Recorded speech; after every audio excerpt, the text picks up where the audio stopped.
Bawa ne koma aha de madam first year da maba 6:30 enti am ka se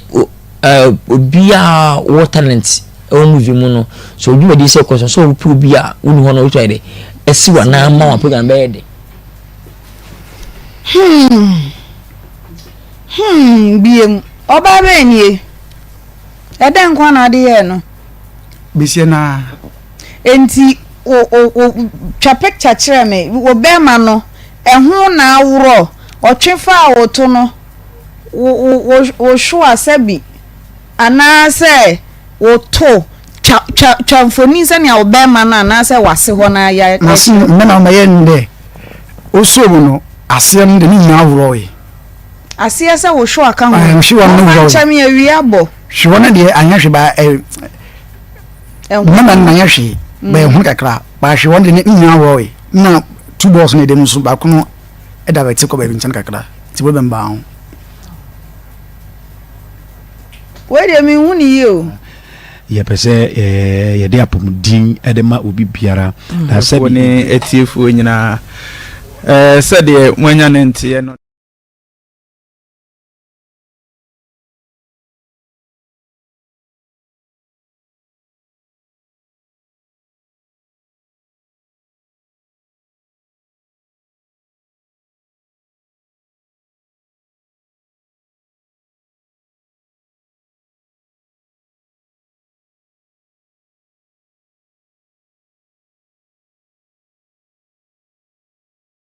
oh my chop money bio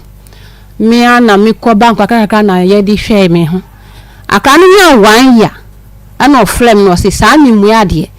na o ka asem no me mpa ne chop no me si o so hwe no na wo ko ndo o sika hye oboto ntimi me pa o che se fa o sika ma asi mu ade ai na me ntimi mpa na che ana me si me kika sa achelen afedi o si wo enye hwe na sa be ma ye sa wa me ti dan o se ni 3 million e ma me after every month bia no kura nyame ne no my 100 cedis no every month bia no my 100 cedis no enti akola no nya 1.5 e no be ka kire me se me fa akola na ma no ofri akra e ko ni kuru obesa betwem no wode akola na blem no wode ni ko kire ne maame na me si debi na wo kola me wo ye no maame ama onu bi ama na wode ni ko kire ho me ni mo busuan ni bia enti se wo ye samma ina me ni kra dia agba se wo ye samma se wo ye nipo menim e no se wode ni ko eye na mi brase mi fa na man odi ni ko ampa ebe bosses na odi ni bai afri edu Christmas bia no abeje no odi na aba nti ni be yale mi ko yes no mi na mi force me ho ye bibia nti kro no be bie ye e ma mi sa akopam biom sister eno no na mi niska mi wo plot bi 50 by 50 mi ton ye pic photo ni wa inti mi yali mo na mi friend ga chese mi yali o si onu na ya mi busuane ana inti mi koton asade na mi di kot sa mi ho yali inti yali ni mo no na mi ntimi yali akola mi ntimi nya hwe ma no inti mi anti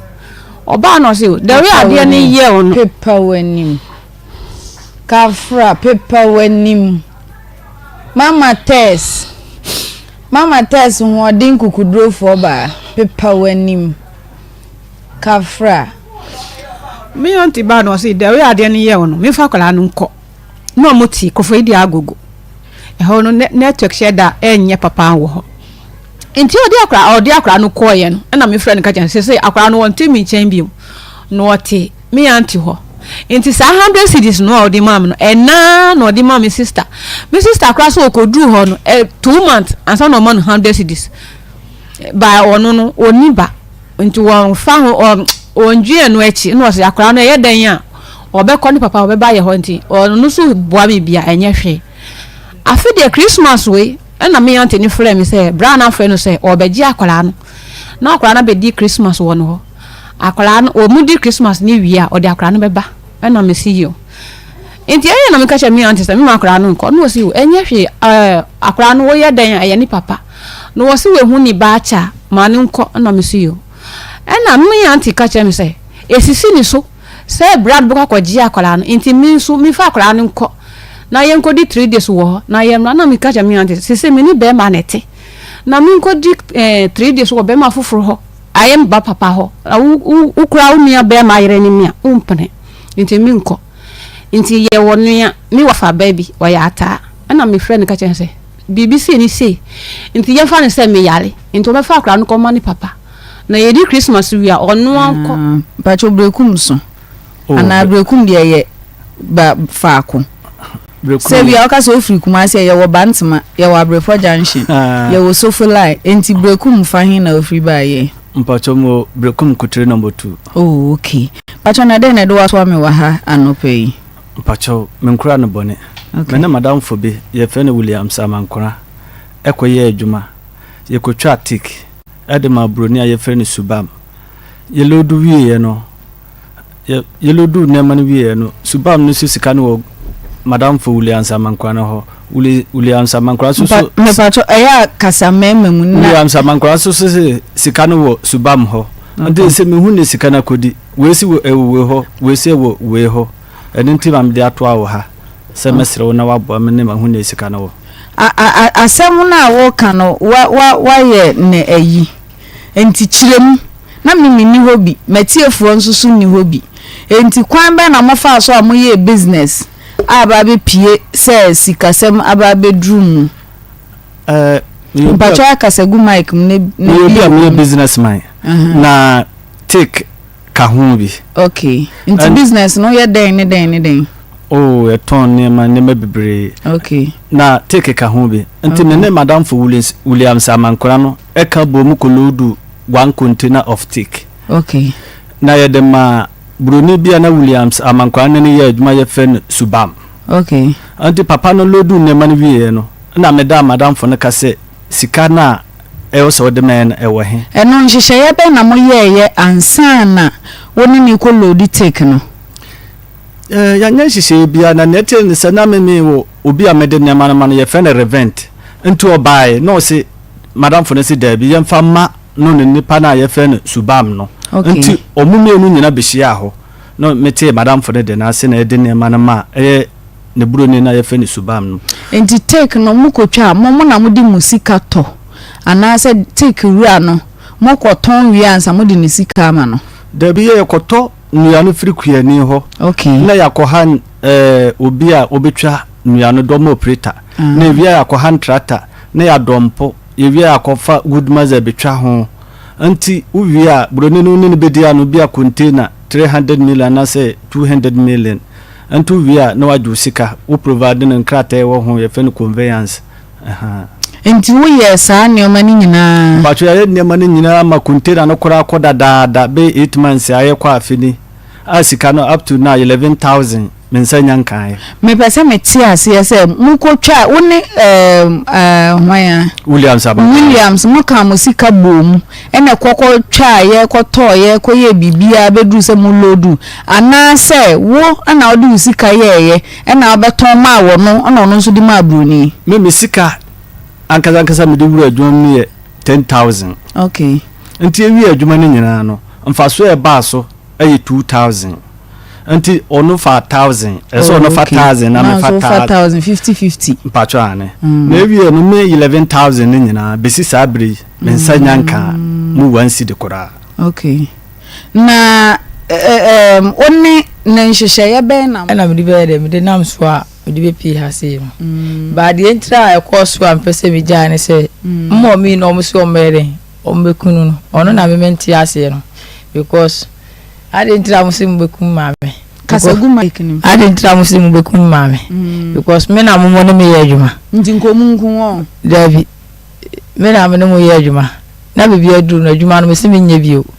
Na me nya bio a mame am bekunu so. Mami misa wasem we ye tatete se akoma fa obi ye de na akoma konfo panyi bi tete no kodidi ne nasia na ben hunu adwuma ni mu ende emfa ho se ahonhom na fa o ma fa okra na ese oje nteteye wo busuafo a o mo se ye adwuma yi anase o papa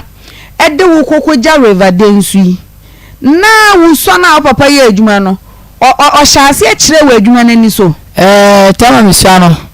mo papa o kire me adwuma o kire me ni ama 1 bi na utupa da group papa so na akomba na se oko ninkonya adem kura me na bikita ne nsane ade ya wo de konkonya adem okay na papa ne papa me nana yeah ansa na the spirit ne kura beba me kura no sata no na miswa ntintesu kura no de fry o tiere nti on de sata miswa ma hu hwe nti no me ba chire na omo yere omo ka chire me ejino sa we ni de entity asin de o okay on de o say enti o papa wo o papa nhyeda antete sana akwam na o papa free wo na ebe fa wo no wo busuafo bo modin so mo de wo makomfo bi atete wa na le bi mi papa no embra na mi sana na mi di na chi na wo kwa so yen so mi di ni amakuja no kate good afternoon ene sani aya na aye no every mistake is a new style enti the dress code for me chia mo awie se mutimi matade ankome chese say me sha size say o mate me size sise ehu pamocho atade na mo de bae na ankome enti no na se de mdi frifie bae na ma hye ma first see ento bi mre me pa cho mo de matade na ba mo fa ma me nhye enti abusuafo na Friday we nsu kra Friday me boa e fata me pa na bila se me nhye enti pamocho ma hye good afternoon ehimfa na atimi ni friend na fantastic Friday boja ye nhye da nya bibia serious nanso kwankwan na nya bom ne de na esa semaba enti no ye beka mama mfa wonko wachi na ye nkonkohwe impact life insurance impact for ya batna ha ema brand ye bi de bedan yen so oni omo aye adwuma na ho akire no pe ne partial withdrawal pe so partial withdrawal but okoye na say konebra ne do so to de bedan yen say ye ne omo nkasa na de wo ho bia no ono nso ahu na wahu de obeye no ho nyame anim nukure ni partial for ba ha abrantia no ye ma ne check enti aminya na no pay ni say check no wakokle anensa aka ne sika no nanso so or still na pressure na nkoye because mo man half yenya ne ntia nso se zero oda impact life ano onam kwan so a enche ye ne no betwetwe nkoma na so no nso eba be ka ne side of the story Reverend Sia apa life watena se sanso so ena Queen Sabida brother banka ono nso so atena se Reverend yeah media happy Friday. Happy Friday to you. Do you know today is the last day? Yeah. And the last Friday in May. Yeah. What do you say? So what I want to say is that you have to thank God. You want to thank God? Yeah. Okay. So He give us opportunity and everything and everything. You are not. If you are speaking Chi, you don't like raising your voice. Why? Raise your voice. If I'm speaking English. Oh, you know. Maybe I can make mistakes, so you have to. So you don't really have confidence. Yeah. Okay. If I'm preaching English, I'm very good. But if I want to talk, it's not. Okay. The problem is too much.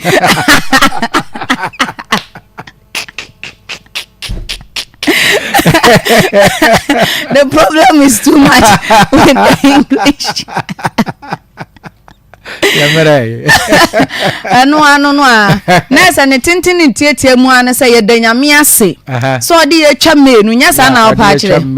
na odi ewura bosome foforo June nti ye do gba ade ase sa na wo kan sa wa ma ye nsusu ya kwanya no wa ma ya kwanya na odi a che free to amaye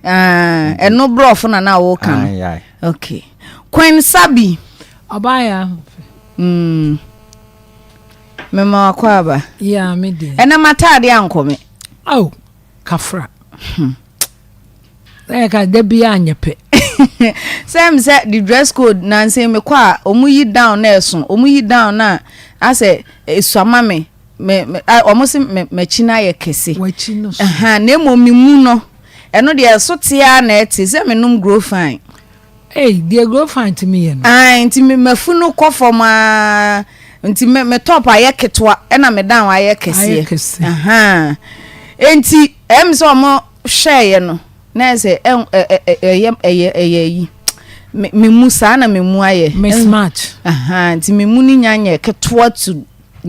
size 10 no ma me size 10 na ya mayenka no kra won share size 10 men share size 10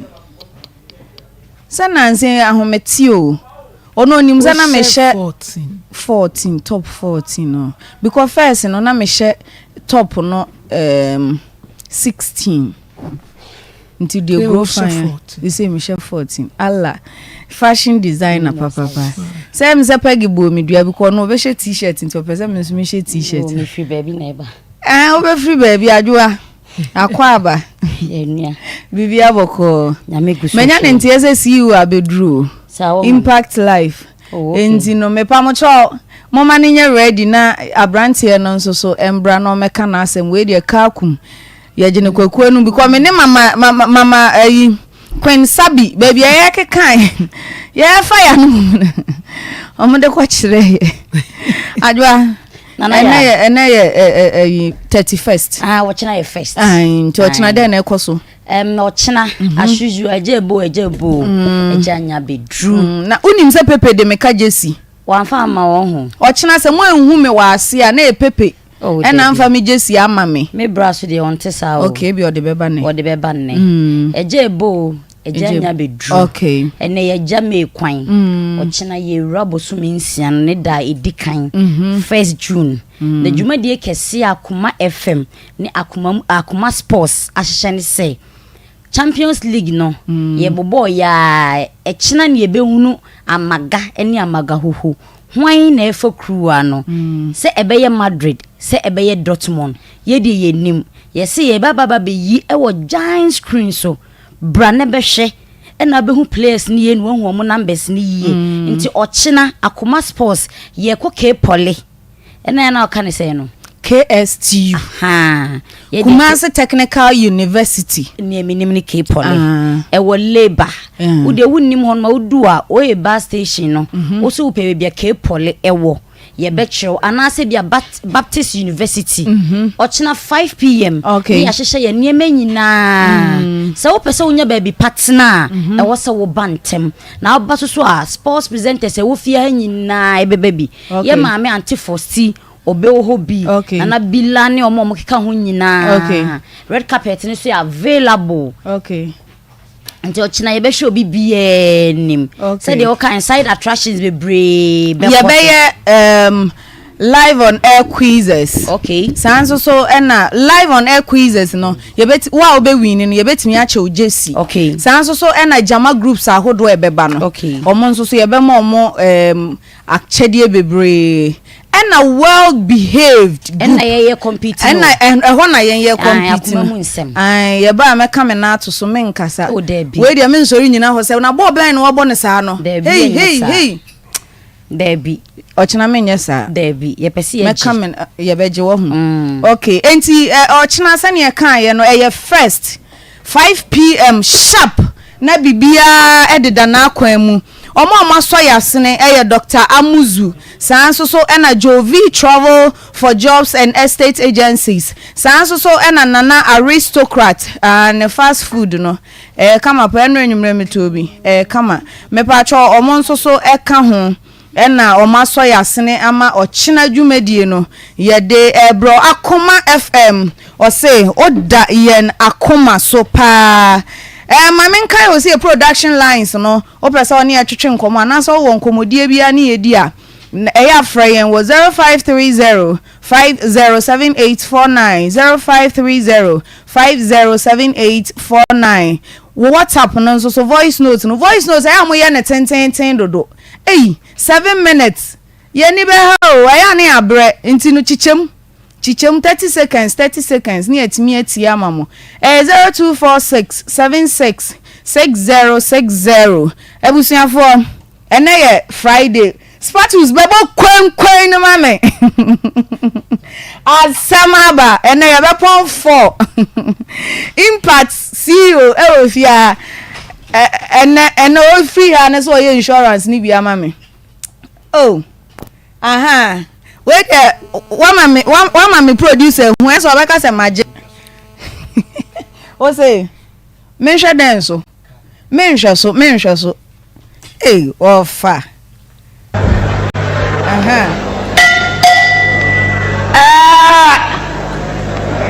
ɛyɛ dawuro ni ɛbɔ na sɛ wote kɔnkɔn a na kyerɛ sɛ asɛm aba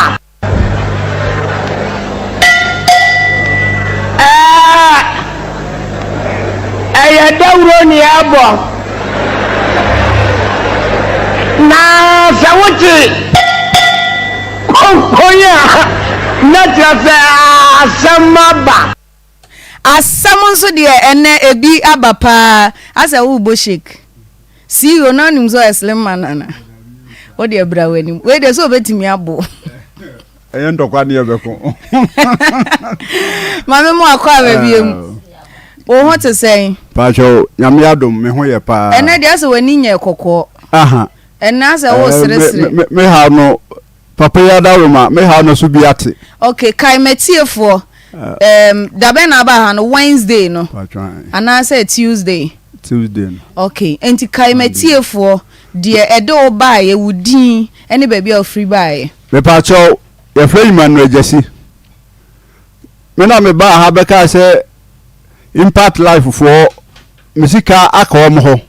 me kɔ hɔ amensanka ɛma me de omo eba afidie so samwa dawloma momoa me enti ɛyɛ me yimano ejesi me na masa aba nyame adom masa behia me papa nso ɛwɔ ha enti ma yɛnhyira paa me sɛ bibia bɛyɛ kama okay na ufri ha kɔɔyɛ no mpuntuo bɛn na aba because na wo stressre me pa cho me ba ha kɔɔyɛ no sɛ ɛnya me sɛ anwumre no me nua ba bi minim no de wɔ sɛ yɛfrɛ no sɛwa ɔwakra ɔfrɛ me ɛne me kasae na nyame anim wɔne me kasa ma asɛm no ɔka no manage okay ba bɔhyɛ a wɔhyɛ me no nso no me nsaka okay bɔhyɛ na wɔhyɛ me no but enwie pɛyɛ enti me sɛ papa ba de ɛbɛwie pɛyɛ o ka sɛ enwie pɛyɛ sika no won saka bi me saka bi sɛ o ka sɛ o pɛ partial withdrawal ai but me ka sɛ pɛ partial withdrawal and so sɛ de na pressure no ɛwɔ me so no ska no ayi no de meje ye no kura no entimi ansovo ma yi no ntimi ye sɛ the pressure aba me so no ntino de wo ho ni nyina mpɛsɛ me nsaka okay de memeti ase wɔ insurance ho ne sɛ o ka sɛ o ye partial withdrawal ye chem ana ye chem na ya ma obi na wato awudwumadie no so wate ase tino sɛ pressure no na me hu ne sɛ nka the other call request other call e no mo e de ama o enti say enya nwie pe ye na say ya asem foforo enye asem foforo asem dada o mo ho no o ka say o peden me ka say me pe partial withdrawal na won sa kan partial withdrawal enti o san pesika ni bi aka ho me pe say me je de o ho no de ma to no enti eno no ya asem foforo what you say na momo partial withdrawal na wo kan ye de won sa kan okay enti no o ka say okọ ho no ma na ye okonebra ba twan na wo fill form na ade ebe che wo be na obi foforo na te ho ba twan na say wo nkoto nipa ba ko okay enti eno na e ma wo hu say na omo dada me okay yeah that's it CEO wa hanti yen say bre no ma me ne ono nso ntwetwe nkomo because me de ade a impact for aye no mani age ho kire say nkrofo bi sa me ka kire oba ha so muzi twi mi di ya no me ya TikTok video nyina o mo amfi mi na ade obetena ha wanya pasha sa pe bi asoso enkware eyes Mr. Sheriff Abudu uhu na no anza ampadi we de nya osai ni amankwa we ye Sheriff Abudu fona o bra no kan ho no ondi onyame obabu mi onti e ne ne nkasa uko ondi ohumi ano ama black na me so ama black ti nyina ye black ye ho Mr. Sheriff memo akwaba enua we de yes baby say na baby ye say wasem anka wo ma me ba to bibi aboko de nyame adom bibi aboko abrantie de asem bedan ye Impact Life Insurance me pacho de wa na minim se mate ne nsem na okan ye ni nyina pacho nhehye ye ben na mo ne ne koye ekoba ne sa yo we de meda was ne wetiefo nyina so machie obia ni wo mu ne se yetie se ne awka yetie na yenhwemu su kakra wo ichiri na se ne okase oba office ho a eni nipa foforo o chan foforo no enye se obi dada obi ejuma ne ye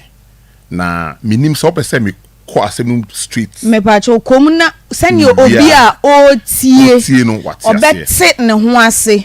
because insurance asem de ye nyina ye nim se o ko register ye bisa ne ma bebre sa so na de pote se bia me ko register se me ma me wu asebe ma ba ba jiska no me ma me wu na me be se me de ne poster ana se ne invitation card ene ne mortuary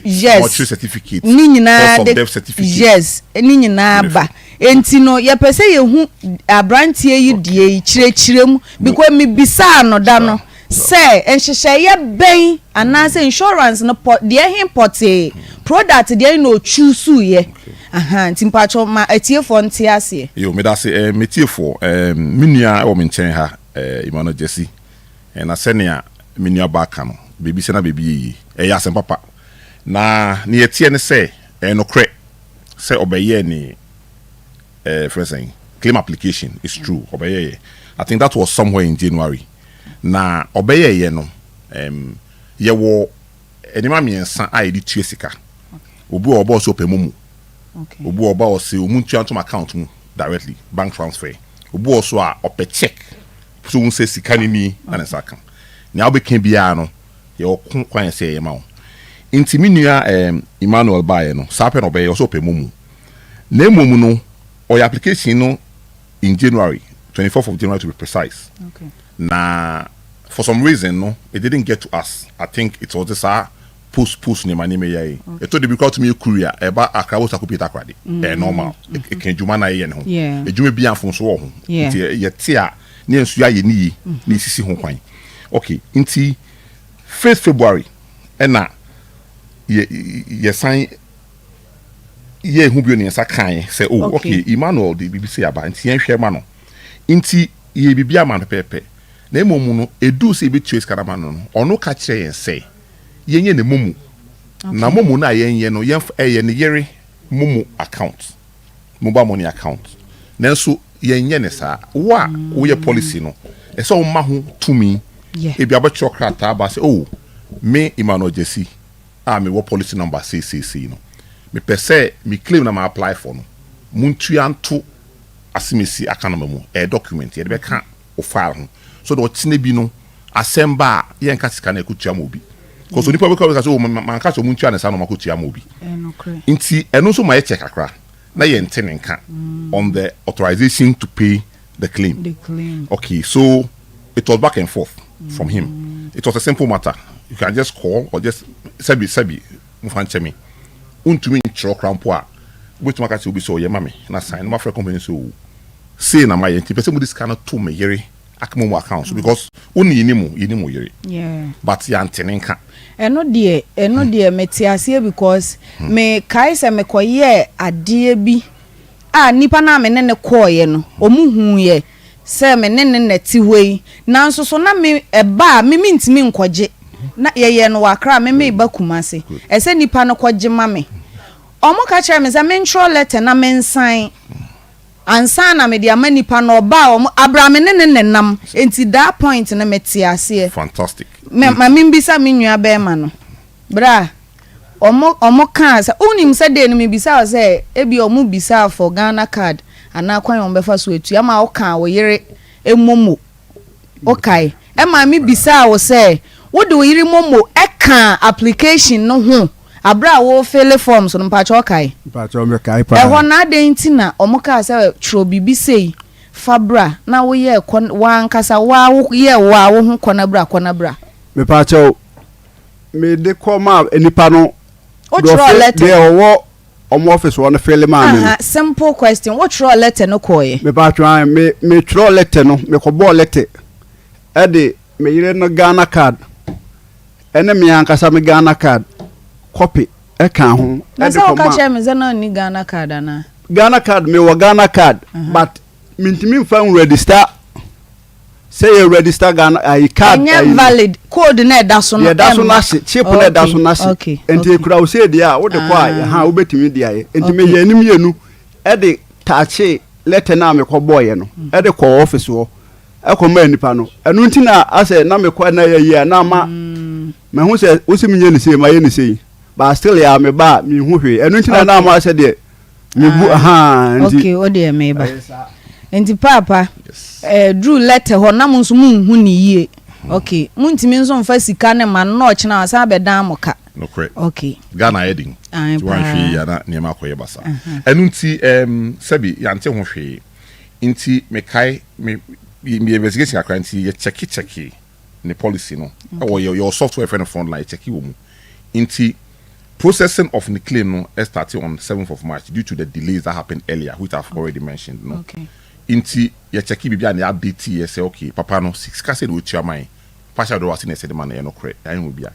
inti ye hu adwuma na no na etri mode of payment no or say in a check so that e be solve sa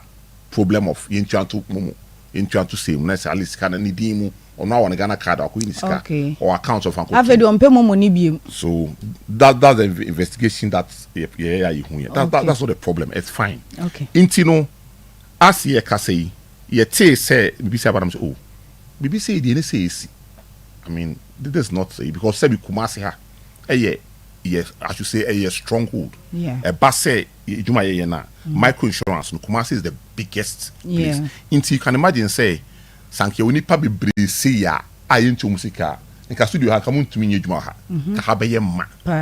bi aba but so it's just a one off slip eno de adwuma bia ntimi nko pepepe sa nti no sese ye ka sei ne check no are ready wakoyi ya danyame ase na me pese me kire ima eti hei sisi a wa mi nua da ebusuan baako enna obi so a otie yin bia no so no mesre say insurance dwuma na ye no ye wo emra e wo ho okay company bia no o ko register o betua o license fee o capital Saudi o dwuma nyina ye wo regulator National Insurance Commission o mo check inti ye wo procedures a sebi claim ho asemba na se ensoweni na weni nye ho a uko through National Insurance Commission mo office Kumasi ya inti ka sebi o ebia nko office na ne man ko yi no ko betuma ko National Insurance Commission e ho krampo no ansa no mbeji wato no mebisa say oh woni company no makosi sen de na wadi kan ye de na akoso de na maka kirew ansa krampo no mo krampo asem no masom sisi akromo wo system software say ka otie na there's a problem you can just go there enter the system your name your policy number your Ghana card number and plug the issue on the system they will see it there okay into me ho be mo to say sheriff obi I complain about company no then na ekoso yen sa kan behwe into no NIC no crampo National Commission answer crampo na ombe tiwa 7 no they will ensure say what fasa na nyina ewie before they come out inti sabi o kasa meti so kasa asena ne ho why ha meti ase ahon kire ho na emom no radio no well what can baby ye but for me it's not the best solution because one hwe ya say na odi kan na we introduction no obi beti asem no na I say say na kofu etie oh wonim say de enti ameka say baby say na baby yeye abrantie ye amaha ebia obi tie ya wonti impact life enka ebia woti he ube free akos yo ya wokra na otena ha ba hye ye enti ene wa san be ya ambassador what you say enti no what you say enti no nipa no e ba be register obenya gidie say na omokra mpo obi betena ho kan na afedi ono na ye nurse ade na ente sa what you say anti baby say no na baby ye ebia it's a way anyankopon e fa so ama nkrofo bebre at impact life nkanti ho ne de maybe a baby ankoyi na say yankasa yi afa che ye pa na so ni nyinare ya ye besan ye ni anyway just to put a few things across no sisia no me say imaneni age yeah o say openisika ni nyina enya din o de be ma no say na me no kasa yi Kumasi hanko from March up till sisi amino kasa ya Owusuaa hey, we've paid over 5.4 million claims to over 1,800 customers. Wow. Intini and I'm say imagine the MC be tum keke slip, but that's not how we operate. Company no, and your company kitwa. Impact Life is a big company. Okay. 2 life insurance companies. Ghana Union Assurance Life. Okay. And Phoenix Life. Okay. And Yakabum. Into Yakabum no, and it's society no. Into we share the total experience of the 2 companies now. We are around about 33 years of experience in the industry. Okay. So we are not a small company. And unti ebia mo amunam Kumasi say ya de bia okoba no Kruma. You see us out there. A lot of billboards are in Kumasi. Oh, really? We are all over the place. Oko Umubi Bebre Ena ya na pacho muna mo medium billboard ba ho cry saying. And now for more. Good. And we've scattered ourselves all over the country. Wow. And we are building a brand because see a little bit here because we are impacting new company, any new company. But because we have to change the name. Adiana soon said then cry wo a day I will be better monka. Sa pepe. And ye can't bo musono. It will be bro see. Yeah. Ya own a company. Mesumom company. Yeah. In your tontoma. Ebia ya de ntoma no to a odimumu. Ebia me so de oton a adu to cash. So we have to put the back end together. So I can put the 2 comments together. Database, clients, and everything. Into any market wa. Yeah. Into enama ye check one so akra. But you see how we are good. Okay. NIC capital or requested from insurance company 50 million Ghana cedis. It has to be there for you to operate. You see, I mean, okay, you call almost 90 million in capital. Wow. We are not a small business, and as I said, we call your officers, we will send a hotel. Wait, my mama wa kwenya no. Ebi obi ti a hwan e na betimi a register with Impact Life. Impact Life there obiya to me register. Okay. Once our unfie and do more than 55 years. Okay. For our funeral policy, ne investment policies, no. Okay. But for our micro policies, afento boa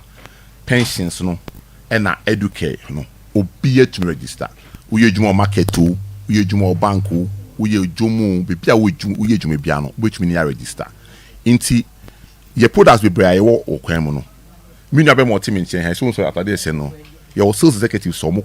in the market. So as I said, no, we are not a small entity. We are a big company, and we are proud of what we are doing as a company. Kumasi Hankwa, Ashanti region, your branches, your Sokwa, Heya, Masi, Heya, Fabu, Bulldog. Aye, na ochre me Pentecost. 4 junction. Your Honomo. Your Abepo junction. Udu Honomoa. Udu junction left. You see a very well branded office. Impact Life.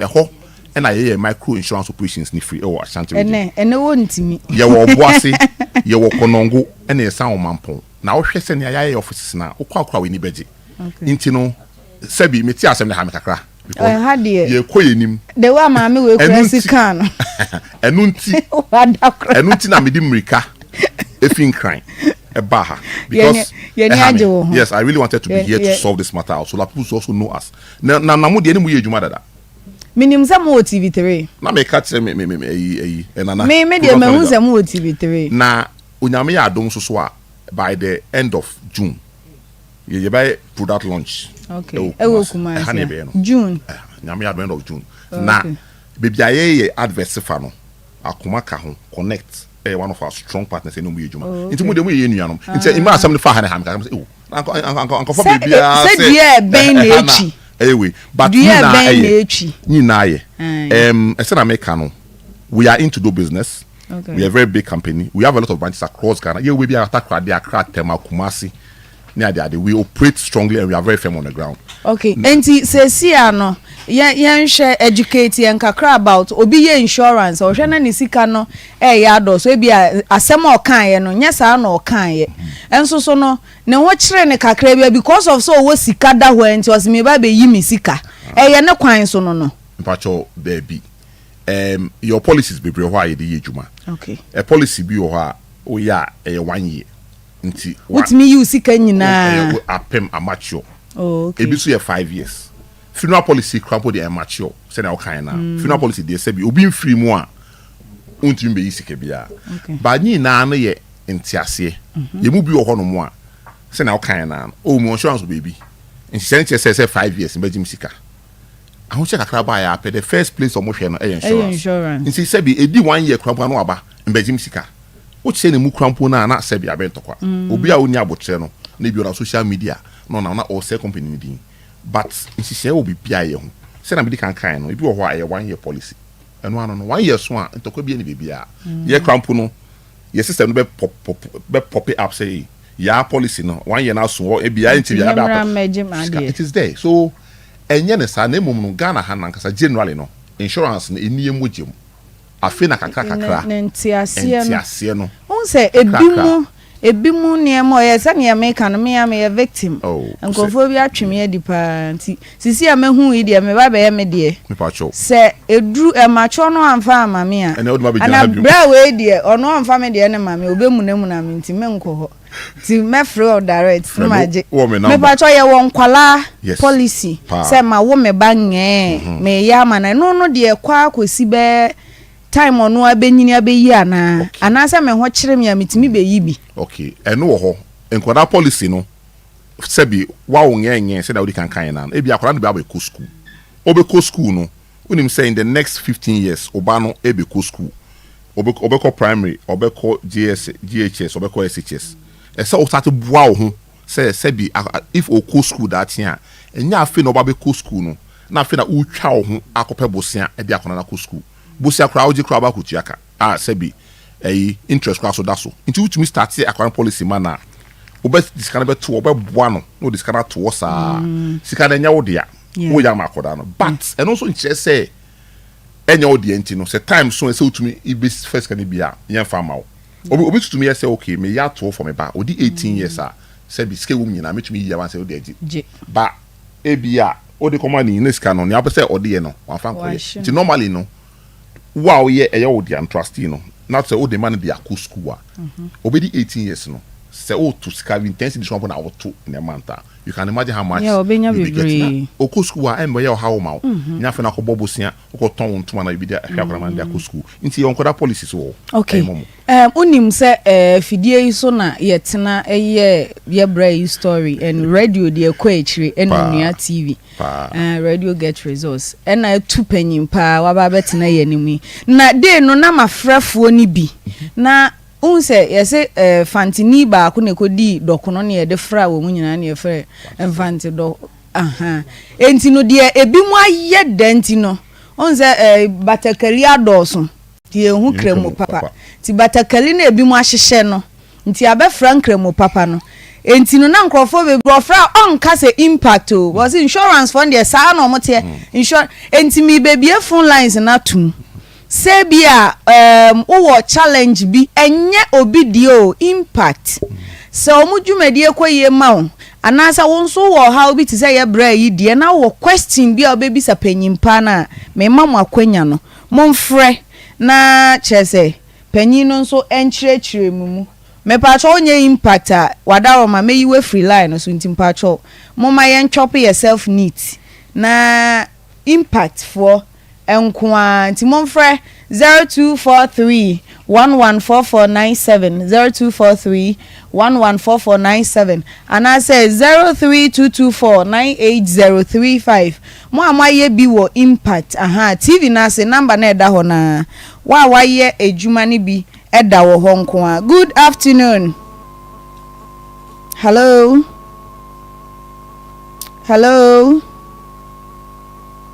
Good afternoon.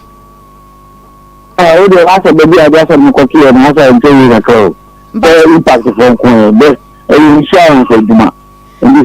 say because you are my requirement is I'm sure. But we didn't baby alkase free. From requirement because of your question. The enti ame cancer na say impact on me answer obi for question emma no. But we say ma fa insurance now. Okay. Because partial withdrawal because you say partial withdrawal the pay insurance biano o partial withdrawal. But you enti question no. The question is a partial withdrawal no. Partial withdrawal no year one. Year ebi ni bi out abeka. Nka policy bi on so mo year one. For the end of your beneficiary bia o pension. And now what that is so one partial withdrawal from the beginning to the end bia. and you see the other day. The family give you and you have in baby. All I'm saying is, I don't know, or you have to give you another, you're not training. Okay, me pacho jina so obeyi wano ebra esemu. Good afternoon. Good afternoon. Pacho dini baby akase free. Pacho family asante just. Me pacho yenti o. Yeah, me pacho me need the ba me pacho me dey pacho me say dia o dey sa tika di dey be a month no. We bet me e dey ada position na say dia dey bet. Okay, me pacho obeyi wano wo ebra esemu nti pacho koso anetie me da say. Good afternoon. Yeah, good afternoon. Pacho dini baby akase free. Pacho family manual me kase fi support. Me pacho yentie wasem bisa no. Pacho me client we impact insurance. Na me pacho me save impact insurance 5 years. Na mature no na awasa omuma maturity we shikani na me can say make crazy. Me to ask me biom. But and November last year November. Madam, from November to this month. That's what I mean. Omuma misikane so me feel it for me bibia na de. Omuma misikane on the March. And so omuma partial withdrawal. Also omuma we no maturity iskano omuma partial withdrawal. Enti mpese mi bisa man not one say. Aso da ben time mi se be kan misikane aka no. Me pacho insurance ne mu de hin na wo ye. But impact insurance first, no phonics insurance. Bisa say. But education insurance. Education plan, yeah. Okay, me pacho yo jina so obe you are no wo ebra esemu. Good afternoon. Me pacho dini baby akase free. Me pacho me dia me sisi kaso na ni kwa because me edina me no because omo account no pacho fa ena me no so say ena me be to ho ya think is na fa is na okay menso me da se obeyi wa no oso wo nkwala opeso ye bi ma omo. Good afternoon. Hello. Good afternoon. Pacho dini baby akase free. Pacho from kitchen kase free I system ha.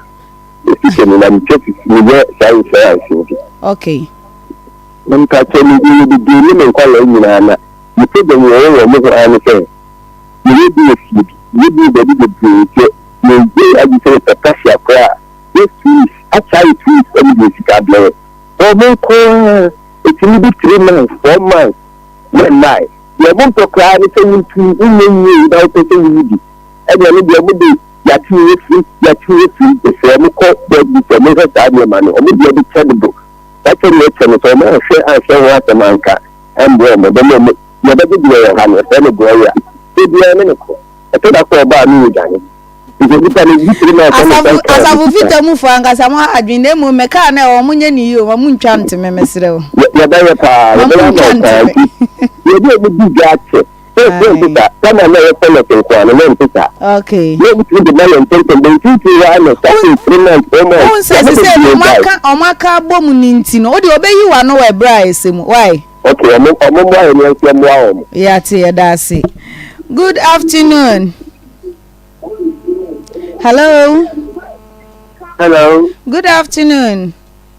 Good afternoon. Me pacho dini baby akase free me dofo.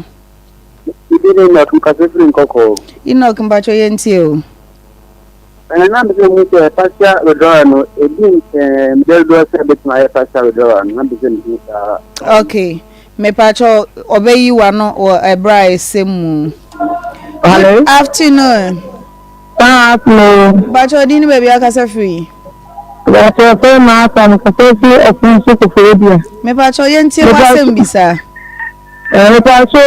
insurance na maye bia obi ya de eyeli bina. Man se ne check ni ya ibe yi ni ande ni ya ka ti jeni bia. No kwa me so na fa so a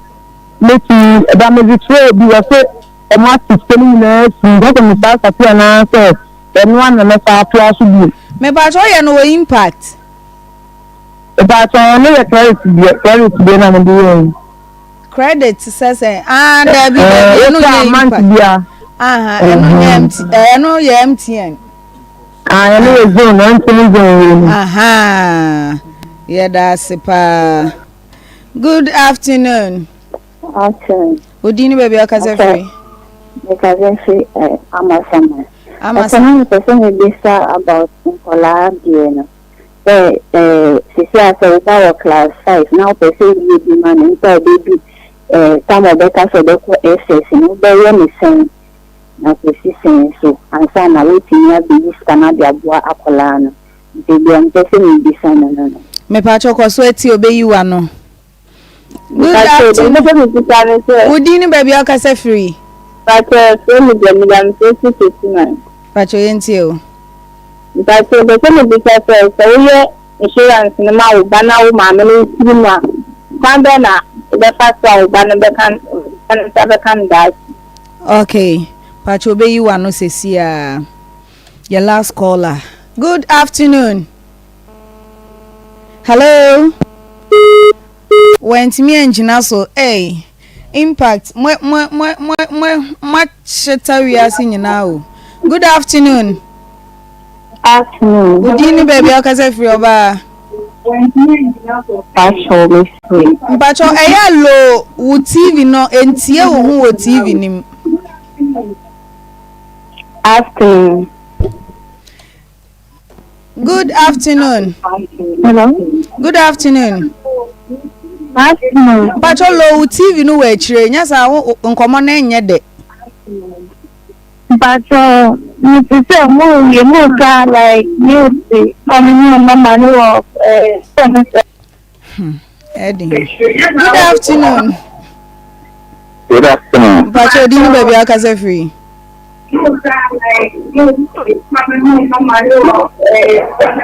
Hello. Udini baby akaze free. Hello, na kasa kuma ke sama sawa. Me ba cho entie hu wo TV ni mu. Ene me ni nkomo tie hu wo phone ni mu. Hello. Me ba cho ya amofra wo hu. Obeti hu wo phone ni mu clear. Entie wo hu wo TV ni so.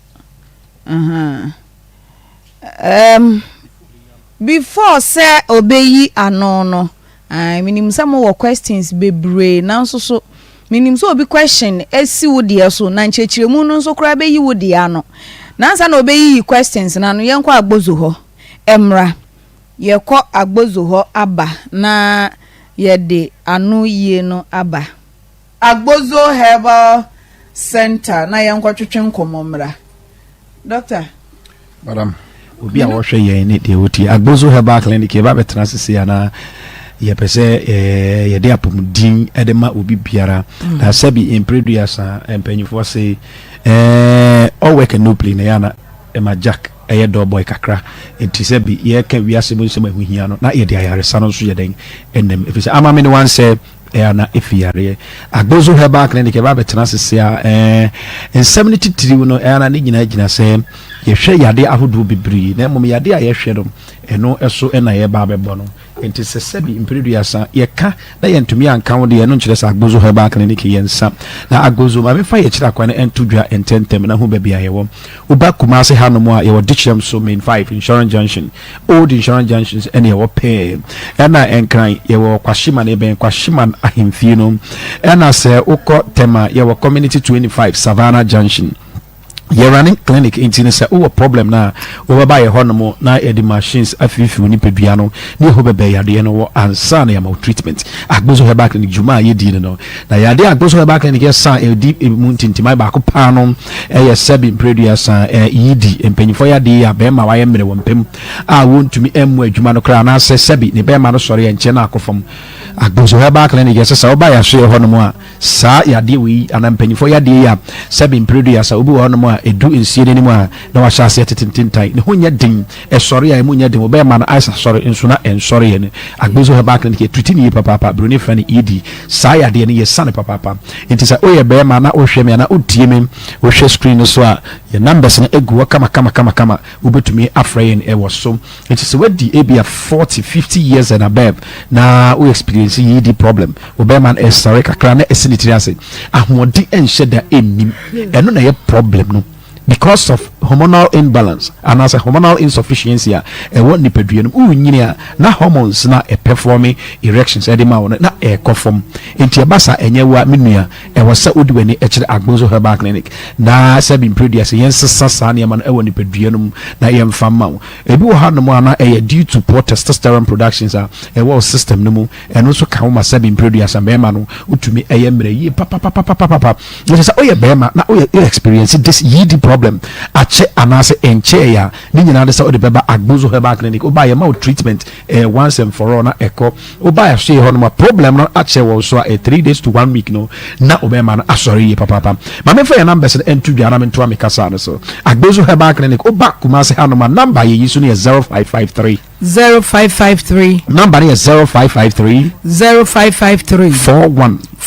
77 52 Agbozo Herbal Clinic number no kuma say 0553 41 77 52 mami repeat biom e bia panyi bi etikem otie me e bia na sabi eni die mu obi nso eni ehuna de na momote asem obi nso hodoma na so no enti asem ye papa it 0553 41 77 52 eno kumase number ena ukọ enkran ya na mo amo Accra ene ni important nyina oben Accra be biara wo enkran be bia mo beba Kwashiman we are adjacent Kwashiman Chiefs Palace ye ben Kwashiman ahemfie no be biara all over Accra be bia wo hwe me se bia wo takrade outside Accra so be bia wo hwe me afiri bia koporidua fo nyina no mo beba Kwashiman we are adjacent Kwashiman Palace no eho ene ye wo ye run clinic enti ye de no just oba ya hwe ne ye de machine ye hwehwemu wo ni peduem ne ho yade ne bebie wo na ya sama Accra number ne 0241 75 02 82 Accra number ne 0241 75 02 82 ana tema ye community 25 Savannah Junction ene ye tema community 25 Savannah Junction ene ye eho 0557 40 26 96 tema 0557 40 26 96 eho eno ne wa sebi enam ha obi ana say ED problems mpanyifo no baba ya de ba ko Agbozo Herbal Clinic ye say ye papa ye hwe eye awo ho asem sebi oba ontumi anwo eba ne beto ye funu no mu ana ye funu no asai wo ye be ma sebi producer ontumi enye nsen oba onkwa ensuo no wa ye sebi sperm analysis bi ma doctor say sebi producer onkwa mo ano ahwontin dim oba ya hwe ye so ye be test din nyina de amane ya hwe nti se o pawo na se wo problems biara utubani be kire Agbozo Herbal Clinic ye branches ya aboboso nyina bi oba ye be treat kama ama onwa to oba be sia na fa nyinsen ya nyinsen ntumi nyina ni nyina ye problems ewo ye furu no ma oba ye behwe e de ama bibi ni nam uyem ama sabi mpredu wo ye funu na ye kese oba be sia sabi bibi eni nam uyem enso sabi nya nyinsen enedem ni nyina so oba Agbozo Herbal Clinic na ya boa wo be ba cho ye won kran Kwashima ne ben ahemfie no tema community 25 ye ho Kumasi ye wo Dicham so pe Old Insurance Junction ena ye wo enti baby biara wo hwe me e de afiri no na yade bi ha no ya moso no beba na ya hwamom ena nsuo no totototo no eba sa nipa bebre ena mema no ma poso what I say weak when I say my body partner it become weak ni nyina na Agbozo Herbal Clinic e tuti ni nyina into wa any severe joint problems nyina no because it me cause sabi sabi impemu or how pie it will cause sexual problems ye papa into what joint problems no ni nyina wo de wani be kire agbozo ebia na onsa ba kwa ajuju onan baby ajuju ama nante eye ode oto onsa enye yi agbozo he back na ne ko ba ye be boa wo ye papa yo ma shisa ye de be hwe yade no na ya pam yade na firu ni peduem kama nti se de make wo how bia na se ma mo house wa ni nyina no obetumi aba agbozo he back na ne ke betumi aboa wo ye papa mesna wo sabi wo de boss wa na aba besene bema o de boss wa na aba besene sabi impredu ya sa bema wontumi nyina so eya na obi frɛ doctor o gyina so minute ahe bema de sabi 5 10 15 20 minutes na kyerɛ sɛ wo yɛ bema na me because say o de ko boss wa menua 1 second could do 2 minutes 2 seconds na aba besene ni nyina yɛ problems a ɛwɔ ni pedua ma ha adwen yi papa basa wa de entumi nso o wan krane ni potemu abla 3 days to 1 week here stop that problem no 0241 75 02 82 number is 0241 0241 75 02 82 Kumasi Hanum say Kumasi ya wa ditcham so men 5 insurance junction 0553 0553 41 77 52 number is 0553 41 77 52 you share ejuma 7 o'clock a.m. and upon 5 p.m. ye ejuma from Monday to Saturday. Sundays na after church maybe a wanya kwan Sunday na wo fia obutumi afra agbozo ba clinic ye ejuma na ya ba be show ye papa enti se wo problem bia na yese ya moso amenu ya ba na se menu ya ba ma udu ani chida agbozo ba clinic a ebu wonom kra wo krampo de se bi e bia na onyare obetumi aba be test na ya de ba ebu wonom a etimi show widi ma uhu eyi ni ti anafi ebedi dem into ban so ebetumi aye test na ya hwe se problem bi wo honom so a ebetumi aka kire na mema junso mu hawankasa obi wonom a junso no entumi ma papa ukojira ho na sesabi otwe ne be ma no a o de 1 hour na junso wie Johnson na ba na etwetwesi ni nyina e problem urinary retention problem ha adwen obi wonom a sabi impredo obefoka from ebi Accra to Kumasi no obeju so impredu ansa na ka na du obo so obi ya ehwe ni nyina yo hawa aba ojonso twanum bia na sabi impredu yasa enye ojonso no ana prostate na ebi a problem aba ho na emom bia na infections ahodo bi na aba sabi obema no ni nyina so tumi kosema ojonso etu ba na say test na you the different the cause of the problem na ye be ho treatment kama edi ama enti agbozo de ode ya ba ode asem oba ye 3 days to 1 week na yade no enu ankasa twane ben ya ayebri enti de oba ya ne se obefa numbers na egu screen so na wa frɛ no watu yade ho anamom de bia meka se yade no eno na eba yade bia no eba oni peduma na adwen sese bi ebekɔ gise wan kasa na wobetu no afiro ono wo ba obagi ni pedua na oba so obewia na wakum na wasei enti sa oma no kwan a obenya the capacity and the power no watumi a destroy wa ma no kwan so a eno akasa be free ni peduam ti bragbozo he back na yen sam yade a eni da ho krogen a ha obi ani ho 0241 0241 kan ya 0241 75 02 82 o akra 0241 75 02 ena Kumasi hanom pa no nyame adom ochna ekodi nyinara ye adwuma din enti mesra men kasa ochra se bi period agbozo ye adwuma ye adwuma weekends ni gina de bia da ye adwuma wo Kumasi hanom 0553 41 77 52 Kumasi 0553 41 77 87.9 yɛdamu live on Facebook sanso so na YouTube yɛdamu ane Onua TV yɛdamu sei kama mema akwa abapa medindi nana ya Owusuaa Bempah na mene Mr. Sheriff Awudu ana Abudu boy bi ani no ko school pe na Abudu so si bome no bome papa ye school kra me she da hun me hia ne pa nka maje no enso me hia ne biem na ye twetwen enkomo Impact Live ene in fact ye cases away chire nyina mama ya ye Impact Friday na say Master Sharif ababe kaya ashe wa eno ya ye ni Impact Friday. Abusuafo mo questions a mo bisa ye ni nyina no. Oba be yiye ano amamo. Obi wo ho no ma ne de na enye impact. Nanso so no de bia me kase me beti ase me insurance ba ku bia me ko register me nua na ekoye o ba man ti ase de me choose ye no. Man ti ase enti no aye beans. Oh, sa no me ti se impact for kra na ekasa no mo ho abufu abehye mi mu. As insurance for nyina sa na Ghana eti o. Obi ama ne sane obi. Enti no me pa cho enye impact a na o pese uye insurance amesro o de we bra. Me amedi wanim. Eya witness no be fa me komesan ama pa. Mr. Sharif me pa cho questions o mo ebisa me so watro ni nyina ntinya abotre na answer wo mo ema yen yo ya me da se pa ma chochu bi na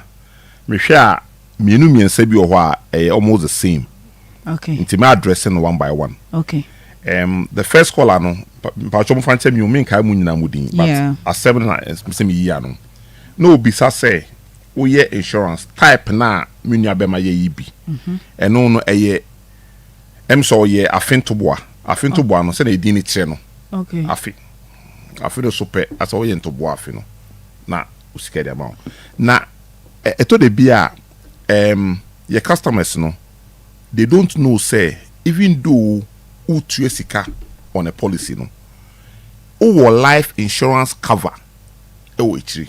Okay, into for example most of our policies we have about 500 cedis. It depends on the output. We up 1,000 2,000 a life cover which and the way then ya say be utu even 10 cedis to also 2 months simple. Now say I mean pengutetos is here. We have to pay that 2,000 to your beneficiaries. Okay, it doesn't matter how much you contributed. They told the bien pure no ya omu hwe no nti o twen se wa fe be so ma bejim sika but sort of the other side say bi nyame pengu na fe no so am antoe. So these are things that we try to educate people to understand and appreciate. Ni na ka edwuma na ye no nti no maybe we'll find time because Akoma they will do a lot of work going forward and no dey me shebo me no be edwuma pa because that's it. we will run as me catch we will run our first advert in Kumasi on this station. Nyamisha we are going to push the friendship together and drive our promotion together with you. We go cheaper. Me see ni perfect na say easy. Yeah. We be free as Sankregua, Sifu. So you guys go really far. Yeah. Now, obisa say partial withdrawal no epe na obetumi abedia na and say full payment. Ejina ne awpe. Policy bia ne ewo ho. Obu ho esi o. Every we partial withdrawal ba kwa age afe ana mfie mienu ansa no to be under partial withdrawal. Okay. Ejina policy bia nse ne etie. Okay. Ntia no nche se wo ye ba kwa ntumi nye biom. Ana se wo ye ba ko na wo ye mienu a na se asan ntia o sika. Die ntia ye ma wo chance de bia beji sika ne che se ye so pese ye bo ho ban ne ye boa wo na wo tumi sika sie insurance na ho fa so no so this can be see. The next person bisa say saying and or ye any of our policies na obetua ni na gina any pa no so your people are sebi market women no so almost ka me nua ba ko frɛ fitemu ɛwɔ asafo omo so ye nkro for pa de be ko sra omo obetumi tua 2,000 cedis every day. We tua 5 yes we tua 500 a day we tua 100 it na one kasa also but your funeral policies no eno no ye hwe mfia wedi. Okay. Nti one kasa wo ye mfia wedi ehu sika ho o papa na person ye mana ono so ni hu sika ne mfia wedi na che sika betua wo yere ana okunu nti eno de ye hyehyɛ ni a cho so wo de 2 cedis e bia papa ye 10 cedis na e da bom na betua no bosumi bia nti eno no e wo ho nti for the other policies and investment related ne de ni a betumi tua awa ho de beso no eno ene ma ho kwan na utua na minua bi so frɛ ka sɛ why policy no ewie na November ena policy no ewuye na owie no sila no omotine premium no minim bebia ne sika no omotue free most of the time no ye nua no mo ye djuma ye tium sika fi controller and accountant general department no eno no controller for it from source nti eto de bia if policy no mature crampo na say yen ebia impact asa na make okay you try this kakra man you krampo na still na the system no by no ye truck ma controller say o ebia asemesi a policy number ni ye ni wi chama chuti ma no into omunjaiti but because omo feed it to the system it takes some time it go to be 5 months but omuti na wi we know we are aware of it we refund all the premiums back to you it doesn't stay with us intimate semi no more especially more control na yet after maturity no we are aware we are able to refund all the premiums back to them with even interest so that they are also a bit comfortable in the NCBS can yet no na it will be beyond our control we can't do much about it and na me nua ba ko free fika so a ya ono na sem no de ni nipa mienu so de account nipa miensa de na one no be about child education policy no ehia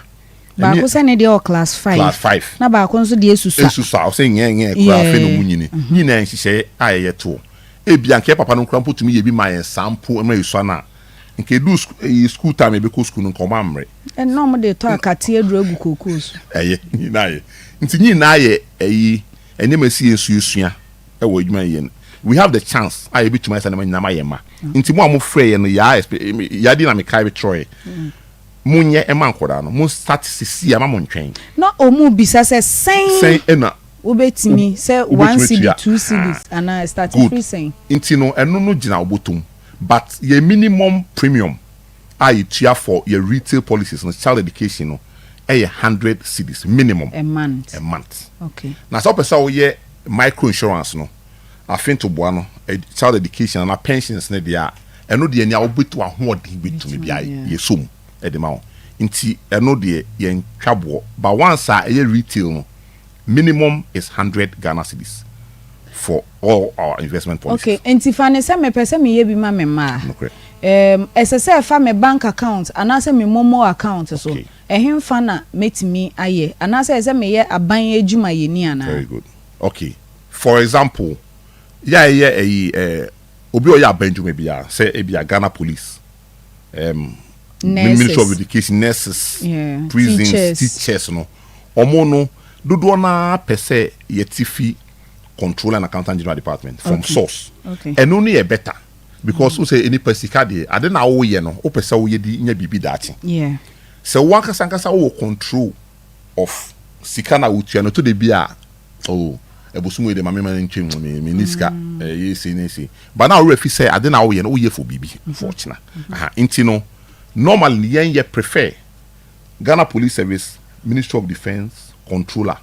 any enyuma ye ni o ma conscious say mo staff e wo hani for example e bi Akoma FM staff e wo ha bi 25 and 100 Akoma finance manager whenever wo ha bi no your staff 25 for company ha omo ne yen ye adwuma nti busumi bia no ye be brem mo billing say o bia ya 20 nana bila tie bia 50 cc nti no month no so pe no Akoma for be brem check no say o ya die ni nana die ni obi ade ni na yen so ya upload e wo mo account so ye ho no eno no e den ya scan beba e ya ye penisa obu also pese mo ntifi bank account mu nti a unim se na medical kan na Ghana hene mo wide kakra obi tumi ti test o twen ni Peru ye hit ni phone onya alert pe no akogina ATM wa twen sika nyina nti mo say esa na ontumi enfande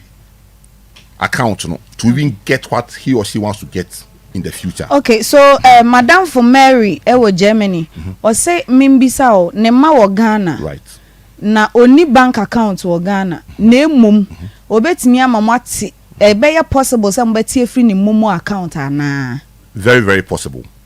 momo account no ye one of the sources are we are developing to take out our premiums ye ne Haptel for our arrangements how we can deduct premiums from your momo account nti na kan enema na ye or back end after the merger no I intend to be some of these things are happening but we are working strongly towards solving them and we are coming back strong into the market to ensure that we continue with our people that we have and even add more customers in our businesses. Okay, fane say oni enye obi o wa brochire nkwa na emum meti he anana na bila oni bank account na emum ni sika de emum so nim se bebre na asa na omote e possible so obetimi register obetumi pa okay obetumi na pepe okay ɛna obi so bisa say partial withdrawal no how many times ɛna obi tumi I withdraw ɛna me di kan kan no policy bia ne nhyehyɛ obi otumi ka se o ebia every 2 years bia obi tumi partial withdrawal baako okay ɛno krampo ni ye kyerɛw say ebia untumi nje more than 50%. Okay, obi create mi onim on partial withdrawal na ase eye den ankasa. Good. Partial withdrawal. Partial withdrawal ni e kire ni say ya ete brofo no. You say partial inti kakra. Inti e bia maye susu na me sika kakra e bia mo 10,000. Obi tuma ba say oh me hia kakra. Okay. E di twa me ho. Inti e bia me hia e bia 1,500. Okay. 2,000. Into a partial withdrawal. Okay. Just to make sure that also won't chill be breathe. Okay. Because I want you into every policy you must have quite one. So that only pan change my name mature and sana wakasi obejinisika. Okay. And now obisu bisa say so ye policies na in fear saying and na a bear mature. Most of your investment policies no you share minimum of 10 years. But pension ne die send a dini treno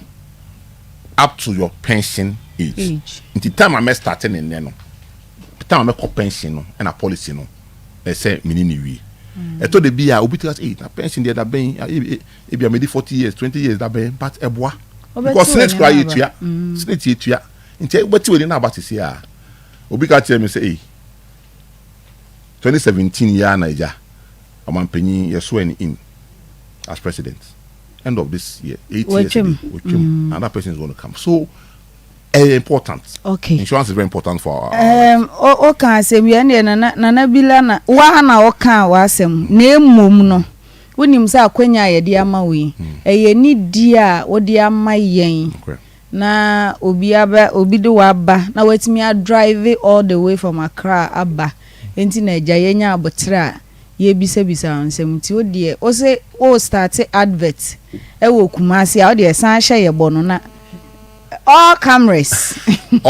on me. Okay, all cameras me sound damasibium. Okay, Akoma me damasipa se mo nya abotre man. In fact assembly see no they put a few calls together. Me afraid TV3 cry my friend now my marketing manager me kasa no oh really I been a few calls luckily nyana we buy kwa no ni ho no we pay but also sign it by a conference call any me new out here Jamena and I mean chief distribution officer wa Accra. So we had a conference call so send na kono me dana se pa no so say me to my am so me kwa me ba I say me ba ha na ye be kasa se mu because en pese be che and na ye fan ko weekend na nko do mandi jasu e se kamanisi nti ampa so no o ma me kwan se me mra nti me da mo ase pa and to say thank you to Akoma for this opportunity na mo dem me no. I'm saying it again. Our first advert I play. In fact, adverts no me no dada. Unfortunately, back on a product and back general about the company. Okay. But you know, brofu. Okay. We need more rules for her. Oh. But we can run a third one that is in tree. Okay. Until our first advert that will play in Kumasi here will be on Akoma FM. I say it once again. Yeah, that's it. Me pa mo sales for no way anya mo client. Where ya client Nana Bila enye sales for client Anita on Augustina Michael where enye mo client where ya client Antino where enye obi ya client ya client enti mo sales ni bia ma Papa yes Bempah Miaba impact wa wo hwe ani dia papa yi edi amao na waba wonsa kan usika isi eden na wo katwa to yo the American say the edikan me da me papa ase ene na dwuma yefo because enyo bia na wo kan na asem a obefa fon kura se obefrew enso me hu se asem ne baaye no me papa dwuma yefo ne bi titu minu aba ase wa wana me kasa be 2 hours wenya crash wo nyina minu ya baba ho wana me kasa be 2 hours enti me da me papa ene na dwuma yefo minu ya ba ase wa me da na se ska no me se makoje pasia no de aka no me ne papa be kasa we akire enti me da na se se me nso wa ma say be pressure me de ba ye no me ba ha na me nsire sei Debi adaba say na ma si aye no na ai minu ya beto mu o na worry dey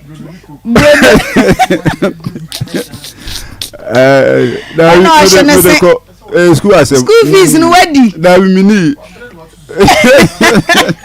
na bila manen kasa eti me da me papa se me da papa se de we chire bia no me ne papa beka na fe di anko ye bia so aha ne check na da so no we di Eco bank pa de me so me ya bia anko ya ma me papa no o ha because ni bi free enti na on san kan usika o ha de me stress on fanche na se no menim se amse menim bedin komo ase o enti mahu ni menim na wadwuma mu hofo ni nyina nso so di hu adanse ya kire wo mo no papa wa ha enti de tie bia no no so ye be ka ho asem ndo ande yesi forma me ne papa e be kasa ye da se pa yesi me ko bi ene manka bi bra na de bi oba ha opeso obo me no be wrap it up what's it then I'm Pacho bro baby first day oba na opeso obo me first day oba ye no ni tuntum nso ne nana bi la ya se nana bi la da wata no na na omo ye kokopa omo kala ne mengo nana bi la kala ni bi ni o ye kokko chen wo me bra Pacho mo akwaba me joso wo be bo din ani djuma wo di wo impact life me din de Richard opoku dwamna Mr. Dwamna bibi na ta from nana poku office me o aska office nana poku fo ni ayesem sales manager me fi onso Pacho de be mic no aha enti dwuma de amidie no okay eden na wo katwa to yesi kumase hanom sei bra no oso oba eno to akosi ochi no oba obeto kwame ade eche matisi yeso na aye branch manager ana anya request oba wona aye branch manager wa ha so ye ni branch manager kumase sa ye wo sales managers okay nti wona aye sales manager ye nine mo ye nine nti yeso ochi no oba obeto na na poku ade ebeche oba obeto na na yaw ade eche obeto obi foforo no kure wo mu ne sen baby nka ya ka asem na manetwa baby adma fenti mamini ya no kakra sa wona wo ha ntia front desk de ye woni pa ba ko pe okay be abi na bibi nti oni ho anase bia o live de a obi timi betena na ne yeah na ye dwuma ne ye ni se sitie no se enipa no ko na de odi na chibeja no wan fan krata asem enja na yeah nipa ne ba je se de to asem foforo enu nti na bia ko ba se e bia de odi ka beto no ne impreto so me no ba ne bia o koli anase watu kwan nipa na hu ba bia wa sha ase aduru ene wato aso okay nti ne bia ko ba se oba beto nipa foforo okay eho no okay nti say wrapping it up a font ase say impact life ye rane micro ena retail micro no ne say da biada ye ko nipa nchen ko gigiska ena retail no so ne say omo mutua no bosome empempi no bosome fo ne aban adwuma efo ana obi ono aye na adwuma bet opese ati scan free na account mo ena micro no eye omo a ye kwaji scan free mo da bia bi ti se minia free asafo vitam say ye obi a okọ mo ho da bia ekwaji nti atefo enti asesa no mo nhye ne nso ena saa adwuma dia ye di ne bia okwan fa so etua eho sika sanse di otua ne da bia bia wo ye na afe anamfie mi no anamfie mi ensa no ni sika tua nhyehyɛ no eda soronko free de ono de woyɛ nimfie num anamfie du anamfie du ngotwe anamfie duasa no nhyehyɛ kakra wo ho enti omo ntia se esa amaye na omo hu se how ne bae okay be bibia se eni ho biem impact aba setena na ye no omo so na eba betena na kumasi hade se de office mienu a ye di adwuma wo okay na nka mre bi no ne ye wo nan na de woso ame no ekwan na omo ye ni ntina bibi nti ya to anum okay sebe ombenya kwan aye kwan no okay ti se no enya adwuma ti se no obi nim ho a ene ye ka kire ne se ye office ye di dwuma no ye mienu kumasi ya ye obabi e friend askwa for junction oduru junction ne so pepepe a se wo free Pentecost ene esane a onsa bonkum so abrosan ye wo ho no ye wo ne soro so free stadium hotel na eba ɛno so woduru a nsa bonkum saa yɛwɔ ne soro okay ɛna ofiri ahoraga side na ɛba so a wo nsa nifa yɛwɔ ne soro ɛno da nkyɛn akɔ abrepɔ junction a mofa nkyɛn me Angel FM ɛdan na ɛwɔ mu no ɛne NS chemist mfimfini na abrosan baako hyɛm okay obeduru na your office baako so wɔ hɔ okay your office ni bia yɛdi dwuma ni nyinaa bom okay sɛ woyɛ retail kra na sɛ free aso kwa ɛkwan wa ma na abrepɔ junction ne bɛn wɔ akɔ hɔ okay okwa de ohia bia no ɔmbɛboa amoayɛ okay saa na sɛ wobɛn asafo asokwa ha so a de ohia bia no bra yɛbɛboa amoayɛ na obi pɛsɛ ɔne mu di nkɔmmɔ abra mu free ha akoyi a mo wɔ numbers bi a mo betimi aboa ma wo yɛwɔ asokwa office number okay yɛwɔ abrepɔ junction number okay ɛne yɛwɔ company ni nyinaa so numbers a sɛ mo ma yɛ kwan yɛ de bɛto dwa na na bi lɔmfa to dwa na ate yɛnkɔ Dr. Mensa Womra na nanie yɛbɛdware sasaduro serious pa good afternoon bacho oho yɛ de adompa na onso yi sa bɔkɔ yɛni Dr. Mensa yo yɛnkyia tifo nyina famra akoma afidie kɛseɛ yi ɛso and sister mini kama surprise bi yɛma yɛ ho yɛti nkwa okay yɛtiri da wa wo maame okay ansɛ adwada no ɛni nyame a nkɛmfa papa ma oh ansɛ ma surprise wo ana meka no nya huni yo echi obuhu yo ewiase se de bia yedi nkan eka no yaka sasa but besinne nipa ni bi enyante chokobe adentia yaka Dr. Mensa Dr. Wonder ana semenhia doctor na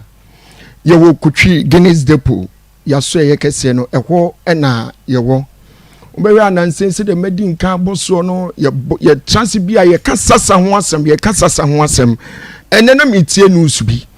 na news na metie no oni minua ba ni nyina akoye se oh we fase kan odi atwitwa we yakum we de yehunu se edurum na bia enema ekoso no ana enye kwa saa o yehunu sa sebi ansa na makra da ho a obi befa na odi ahye ne kon asense soro na wakunu ho no eniema pii ene pia no ema oye saade no enye ne pe okay eni nti na Dr. Mensa ye ka chi obi biara se wa oha obi eda wo so amane bi akyekyere wo na amantam wo no mesewa abomodin se obeba Dr. Mensa ya so ye na afi yama sasaduro na afi wakwa akodware edrum me bi na wo ka sasa oba hwe yenhwe yabusuam edrum me bi abusua kura ye tim no obehwa abusua bi wa sika wompa nanso na awo ni abusua num abusua bi wa awo wompa nanso sika ni abusua num abusua bi wa obehwem no emu mema no sabi oya no aye nkobesie obetu kwan nyina bi nanso entimi mua no abusua bi wa emu ma no omho ofe pa tobrosie pa nanso okwa aware anu osan befie adentia wona owa abusua no nche nyina no eka abusua we dia aden ene mu ma nyina akwa aware anu omo asan ba aden mu mema etu kwan anu omo asan ba fie yes ti ase se ewiase ye wo sasa di obi achi a bibia oye bia no enya de a eyeyiye ne bekoyiye nso ama no eye saa ne tie eniti ena Dr. Mensa yade ahamaduro aba bonten ahan ya yakabom mako enso na yakabom se brabeji bi na fadware eye tiawa enye bibia o we nya abosonsem we nya duro dabi onyame se yebedi dua na ba ne yade na han no so asayare eniti udware a etimi buawo emakwan mu da ho tiawa hwe yenhwe ekan okofa asade no sa ekan sade okofa eninti ema Israel fo ni nyina nya problem eye sa na tie eduru na bia wo na obi na wokam nkwanhia timisi nipa ba akopɛ ene bia wo create san nkwanhia no nanso na sai nipa be aduasa wokam no na wo mu nyina ahwe wo nkwa adentia ene ne yaka ne sasa edi na chi no sasa di sani pakro na chi na ye wo sasa ba ko bi ye friend sasa brantam sasa brantam ne de enya be baro ne nya chinchim de a me ka cho bi bia ni wa ban na sasa wesu a ebetimi afa ma wo he wo ya brantie ukọ obesan ba oyo oba ukọ aware obesan ba utoni a enya de ebeto sika nkasa to nsam a ebehye adwuma bia wo ye bia no enya de obehunu hu ano ɛni Dr. Mensa say bra na beji sasaduro bi na fa dware na fa ekwan mu na ho maw se sasa brantam no kyekyere na mankyere wa ɛte sɛ onipa yɛde handcuff agu nsa na fa yɛde wato afiase na basa ubeji sasaduro bi na udi dware a ɛte sɛ de tender bi etiesi o handcuff no na emu ate na fa wade ho na ekwan mu abie meso wa menkyia faako efise wiase bɔne we mu ɛda yɛ wɔ no bra beji sasaduro ni bi na fa dware ya wa yare bi a ya kan wasem mesi me be chance no ma mo yare no sa yare no so a enya de a me kasa ebetimi ayiye yare a ye fra no sabisabi anum kankan halitosis eye yare a me katro emfa ne oba pa bi a wo ye emfa no utomrosie emfa no obema wo tai bi a wabɔ me baye na sabisabi o me bie ma no ene obi kan sentenku a oba ya de obeka no se me ye me hu yi aba adentia if it's a sentia urban wani nyo ho ompe se senti wo wani mu a oba tan ogunu ho kra oba ompe wasem da sabi onum so kra na de makra na onye enum kankan na ebi gumu difference o ebi de pass o marita eye serious o mini aba mesina mi wo obi wo ha sabi o ni de no obi na num a sabi wani mu a asa janan ebo papa enya asam getoa bema bi frame na oye adwuma wo adwuma kesimpa na obegye di se sabio anum kankan ya wono sunti amanne adwuma kese na oye no wantimi antoa so bio adenti ba bi obi wura bia no na ye twetwe no na ye se no meso se anum kankan ya rebi ewo so atumu a ewo yam wanhwe ya obeso enura ko twikwa breman enya de a yare no beko bomodi so obeti ho afiri kosua bebreba wudi no ho anadwo didi a wudidi no bomodi na twe ho firi ho eno enadi sanum kankan yare ema bra yasoye ana wontimi ma yenu aye kan wasem ni nyina no mesi ye delivery no eye free sasaduro upebi a ba bia wo bia no wo fred Dr. Mensa yasoye a ye de bebrawo efie na wo hye akwantufu amuwa brochie mu amano ne ba bia mu wo bia no wo fred Dr. Mensa na wo kan wo hawo no amane a kyen a ye de aduro no bi bebro na afi ya kyen na kwan ene na kwanche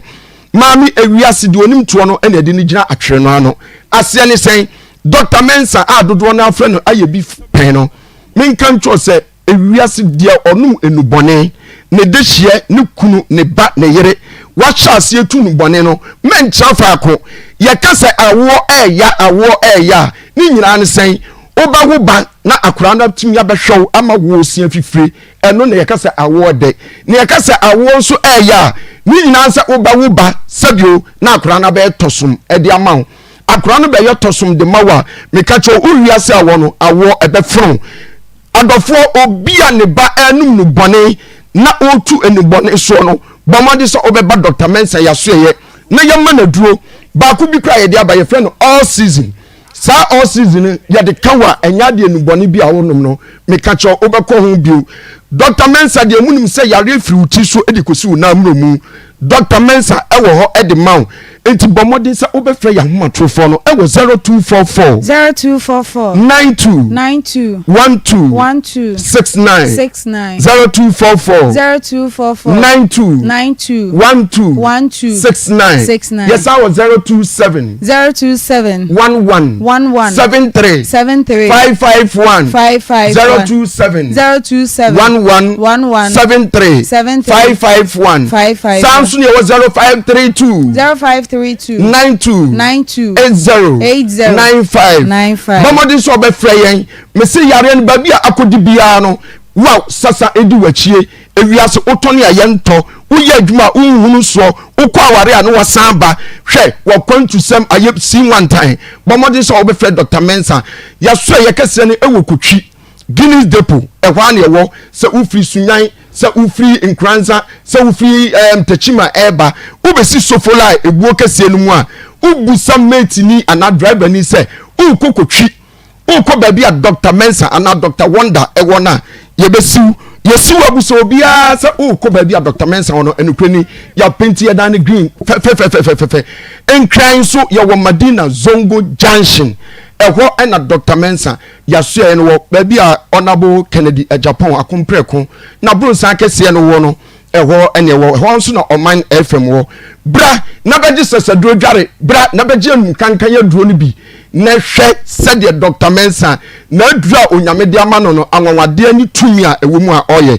menkyia atiefoɔ nyinaa deɛ nyame pɛ na gye no no akyerɛ no pa koo obesi kwan so oba Dr. Mensa so ye na oye obi won so wabu nu agu na sum ensam aye kan nyina se me kan no onti chokobe obe ya onti na kan so Dr. Mensa de onye koto be he oye koto pumpuni ewo enuyem ewo enubra ewo enunsim enti bomode se obetwe piye ma me menchia oboasefo nyina oboasefo ya dum achina munua me estomi eboase wo stomi ho yes okoya den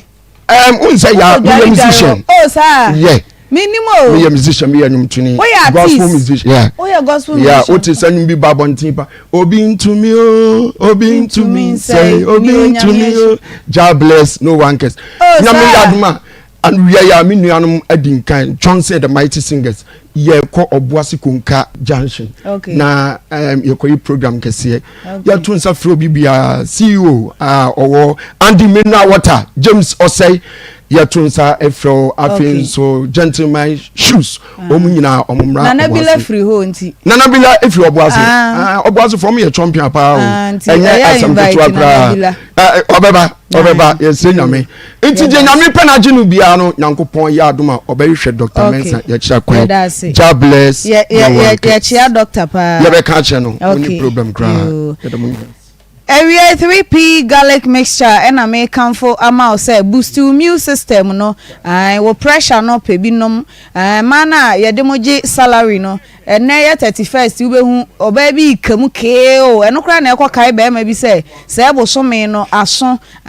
mo am sugar level no e wo soro no mesra mo ada stroke frefre wa mesra per 3p garlic mixture chua kwan na epe binom obi wo honom ade bi obeda so na nafu aye cheko sani aya hya no kwa akoton wo bronya bre no mesra eya per 3p garlic mixture na chua kwan na etobin enom ubenya bi e wo pharmaceutical shop bia mu wo Ghana hanom sei na emomu opedodo atu akodani herbal misty herbal Colinac Apidank ena Angelos ubenya bi ato wo honom anase frepiwak natural e wo 0248928824 0201000021 Matadei Hospital Debia me say wa pomuden ene wa yaresha ho nsem hia wo a eya Akoma Matadei Hospital fi se hospital no ho ye neat ankasa na ho no ma wo de abena so obekwa akosra wo mo Matadei awo ka okra na oduru ho anika ne ye de nse fefa ho ne ye krokro ne ye twati akese ma wonom ne ye ma mutu abena de yi bi nti ko OPD sa hodo surgery sa hodo enkwala welfare na sanso so omoye breast screening eno de ye free nti sister what wana onye obi amiamia wanufu na Friday ko na wo no mu miamia wanufu na so uji feelings na asa ho ya de ko Matadei ho na omunko miamia ma gynecology fo nyina ho abnade omo gynecologist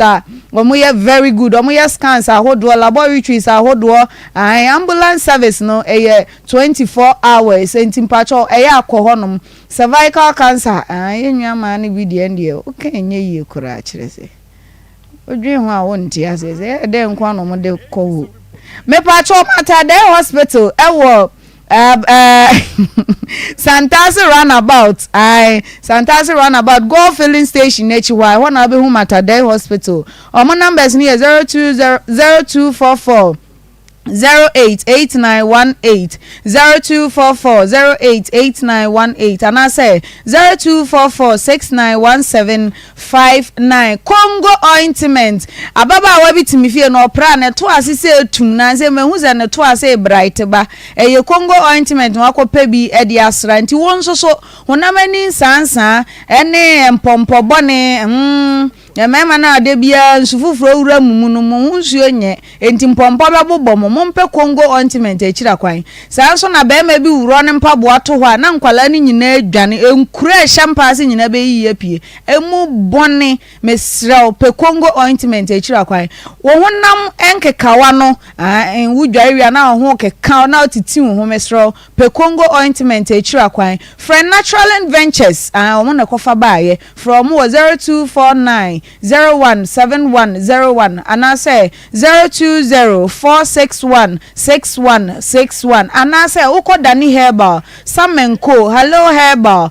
repash gapsin and Christ as the answer ubenya bi ewo honom ato ama won so no owe die aye kama Karen Steak Ventures omo ena akofa Zahara enu papa ede aba edwaso eno meka eze mbo best se bra no Zahara man capsules enti mpacho mema no 1 minute mema no yese mompe Zahara nro no echira kwan de bia wo sori ase abo mo amonante driver for fita for impact insurance for na amonenam gigiska no munyina mompe Zahara nro ni binom 1 minute bema ene ye weekend enkrofo okodwaso edwaman dwom ene nkrofo be kwankasa ebi frita krade be bankranfo be ba kumase fo nso be ko baabi mesra wo ko na ankoyi a no kwasem ne se eya na eya enti mesra Zahara nro na chira kwan na nunum bi na wo nso so no wo mema ye na wo maaye no ensi pine ensi tafre wo mo e wo 0246348334 anase 0248569335 minwa ba ma me ene unwie na ko enti no ne kura enti ne kura ne se adofo na etiefo a ye no mudi dwuma no kwan ba kwan na me ndu bi so no ompeso mbe frɛ wa homatrofo so no asokwa office no number no eye 02099 866 255 semisi su bi ma 02099 866 25 ena Abripo Junction so number no eye 03220 373 69 03220 373 69 ena afei your call center okay no de Ghana nyina ba bia wo bia betimi afresi so no okay eno so ye 0596 922 343 0596 922 343 ena ye WhatsApp line ma yemfa we nka ho na me nkyerɛ tie for say nipa enom di dwuma ne obi ananim kyerɛ enti WhatsApp line ye di to dwa omunti ene ye di aka ho okay na ye best stress bibi nti untimi nkyerɛ na wa asem na person ka no person record a ma asem ne nyetietia ne ka si asem ne pote se ne be ya de obefa atie no obetime hu asem kra person ka okay na wadi so ama enti ye WhatsApp line no bebre fresh line no Mr. Ofra ye fa enye ye ye WhatsApp line okay 0243 690 442 0243 690 442 enti so be feel say ontimi text message ana ontimi mfre a on de onye audio okay no man nye tietia no onka na asem no pote okay na yetihwe M1 no that's pa mame ye gojaso Power Specialist Herbal Clinic Nasa Hospital Enetunsa Ediafro Yeni mame akusiadio yadadada se ebane hepatitis B yadiena wajimu abasubodie eninti se ye A B C D anase E baby awudi weni HMO eye Power Specialist Herbal Hospital na awama kwa kubawo sa kwan so enwechi we fatty liver ni bi ejiju liver no yesi ahono ayekese wobehia no siatika yade no ema wonko weni broken bones mo amompomu ene mompomu monkase mu abubuo no eno so ma me akwahia de ya ehye ho pa e de mampacho wo de ne ye kompo etete wo pa e ma wo kwadwa ye mfre wa ono so betimi ayi e de afri ho osa ya de no makacho se egu nipa ni mase enti se wo hia ma me akwahia edue ya no wato adi kuma se ha wo mo wo fe ya se lake kwan ne so wo mo ne Jasbo filling station no edi anim hye eno achi wode edue ya heba malames no aba madedia fever no etimi bua e na afa general body pain heba ten heba mixture and powder no so support immune system no na afa yare wa hodo no ako e de agina mema no musumu hie jirikagiri no eno heba mixture ne bua papa mema no moye mema cough care heba mixture no so bua wobi wo ho wotimi ebo wa na simu e woneto enti wugina na chisa na mfra ma bi obi ya bo no ano hye eye cough care heba mixture no ene betumi aboa edo ya heba tonic ne so mo moja so atie manu mato muntimi enidi no edro no betumi aboa opa enti fo ani chemwan e wo misty heba eno e wo mbrom apidank mbrom ha fredimens ko afeidani heba ena afe kolena kedro ni ato e de apete obenya bi ato 0244544422 anaso se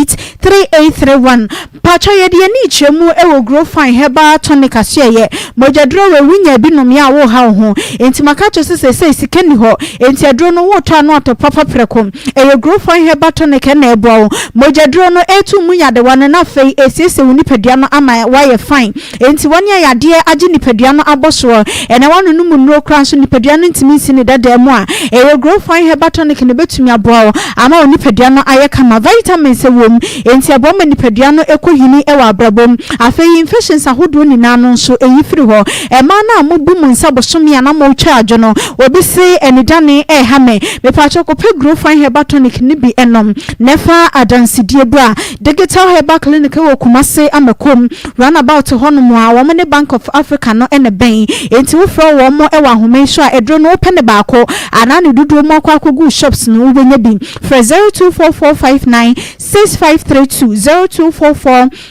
0244596532 quick credit any ho biem ya bo ho dawro ye ka say bills micro credit wo mo ena say wo mo gina mo ye adwuma quick credit say one year ni won ye adwuma 15 years back no enen sakraye bia ema ye edin ne pe ena o masesan e de free quick akọ bills micro credit enti wuti ni say ya na chese hwe ensesan ye wo betimi de wani achemu e wo ma hwe ye na ne mpanimfo no edin sa wo so agbozo heba clinic nso e frew na wo twi mu de yade e na agege wankrofo ye wantimi ankobie watwe ye aseto saa eku ahodo na wutwe mu ka wonse na wo twe do obekọ ye no yade age waboso mepacho agbozo heba clinic na mekanfo e de ama weekend we de yensi bibia chese bibia ne hono ma yeto ne sabi enti kraman kote no mom de afrafra aye nuro no ama bibia aye kama yankope bi nefa nom nefa dansidie ni bi ebra kumase de chamso enwo makacho se ema na munkoye wo mpem no nye mema nko ene timi do sa wo ba do kro no e wo mpema no so ye yinkeche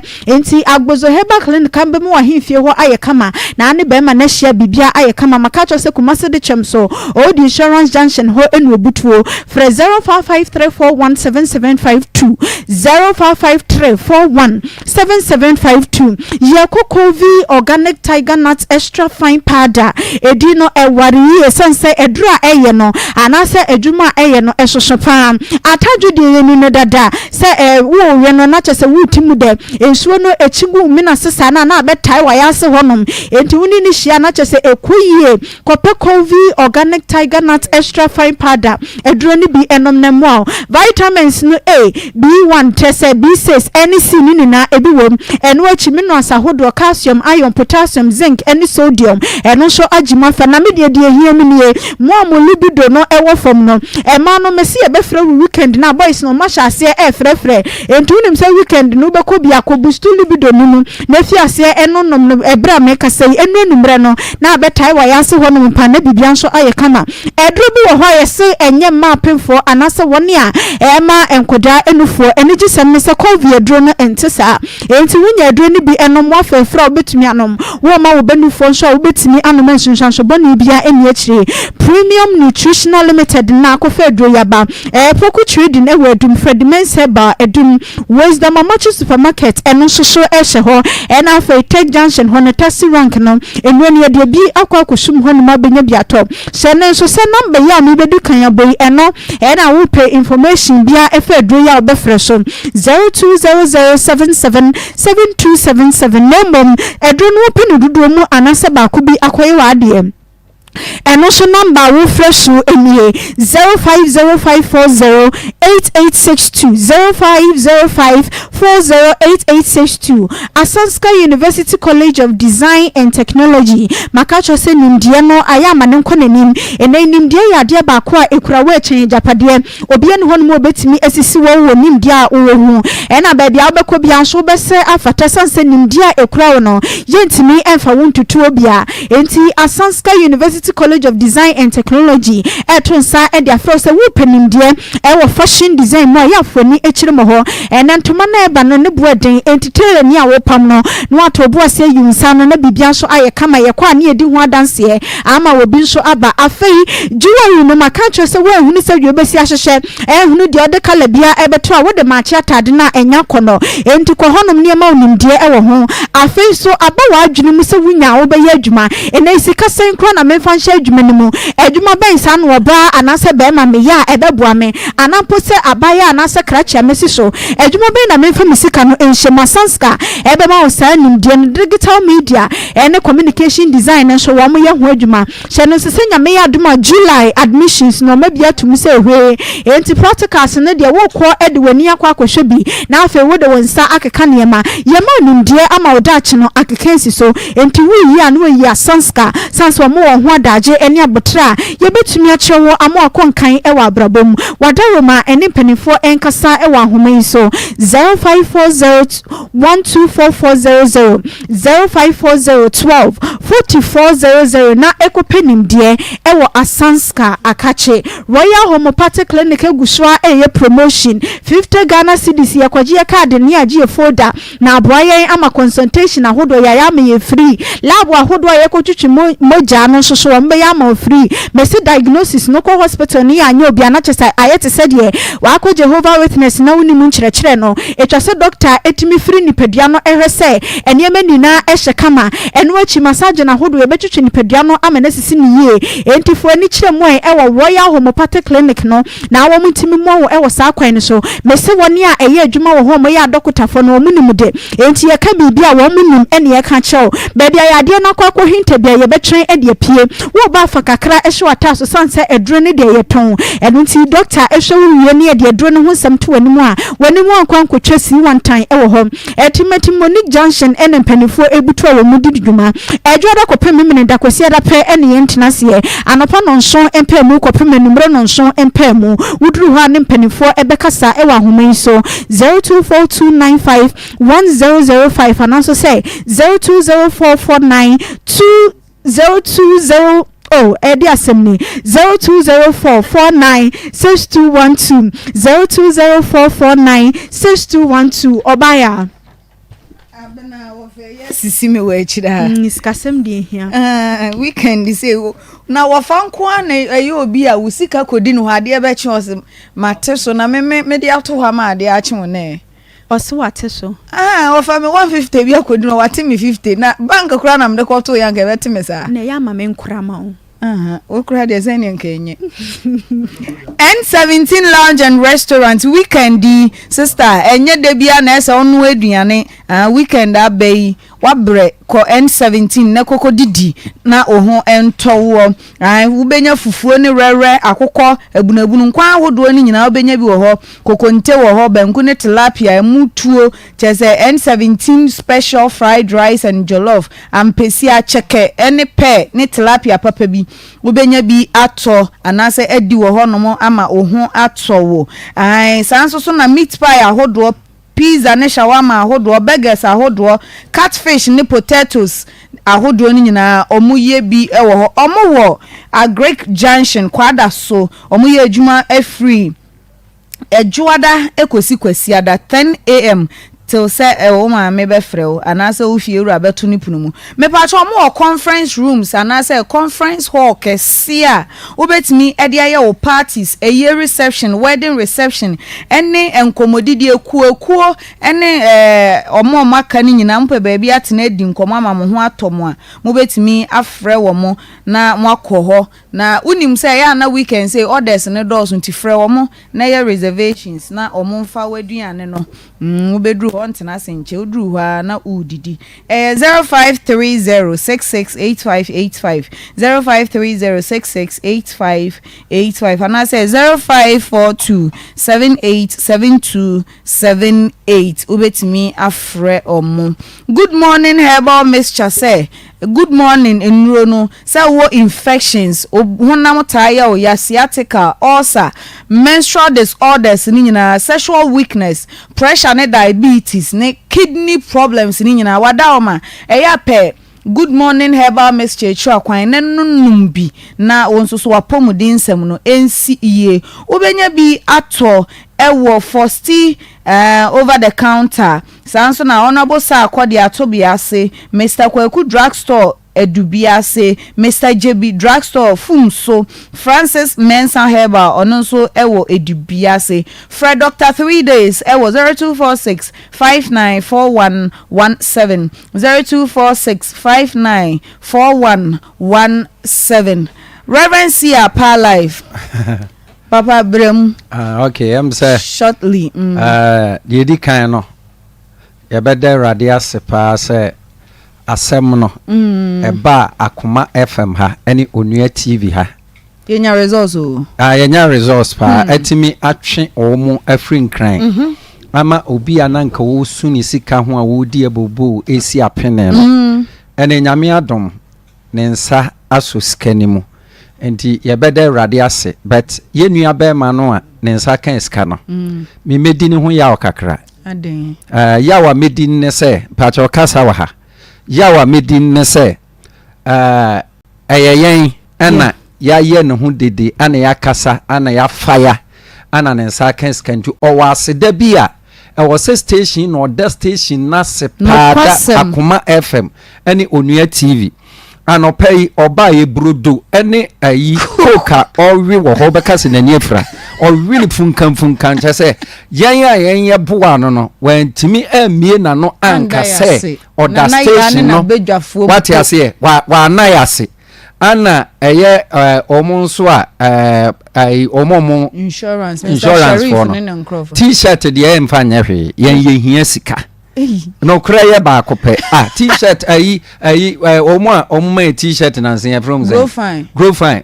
t-shirt me shewe nyam na mekoya advert amom ma to agu baabi yensa meje another t-shirt bi we are say no kraye ba kope ubetwa atoro no ahurihuri ka no kra na gina fa akon awrade ya adomo a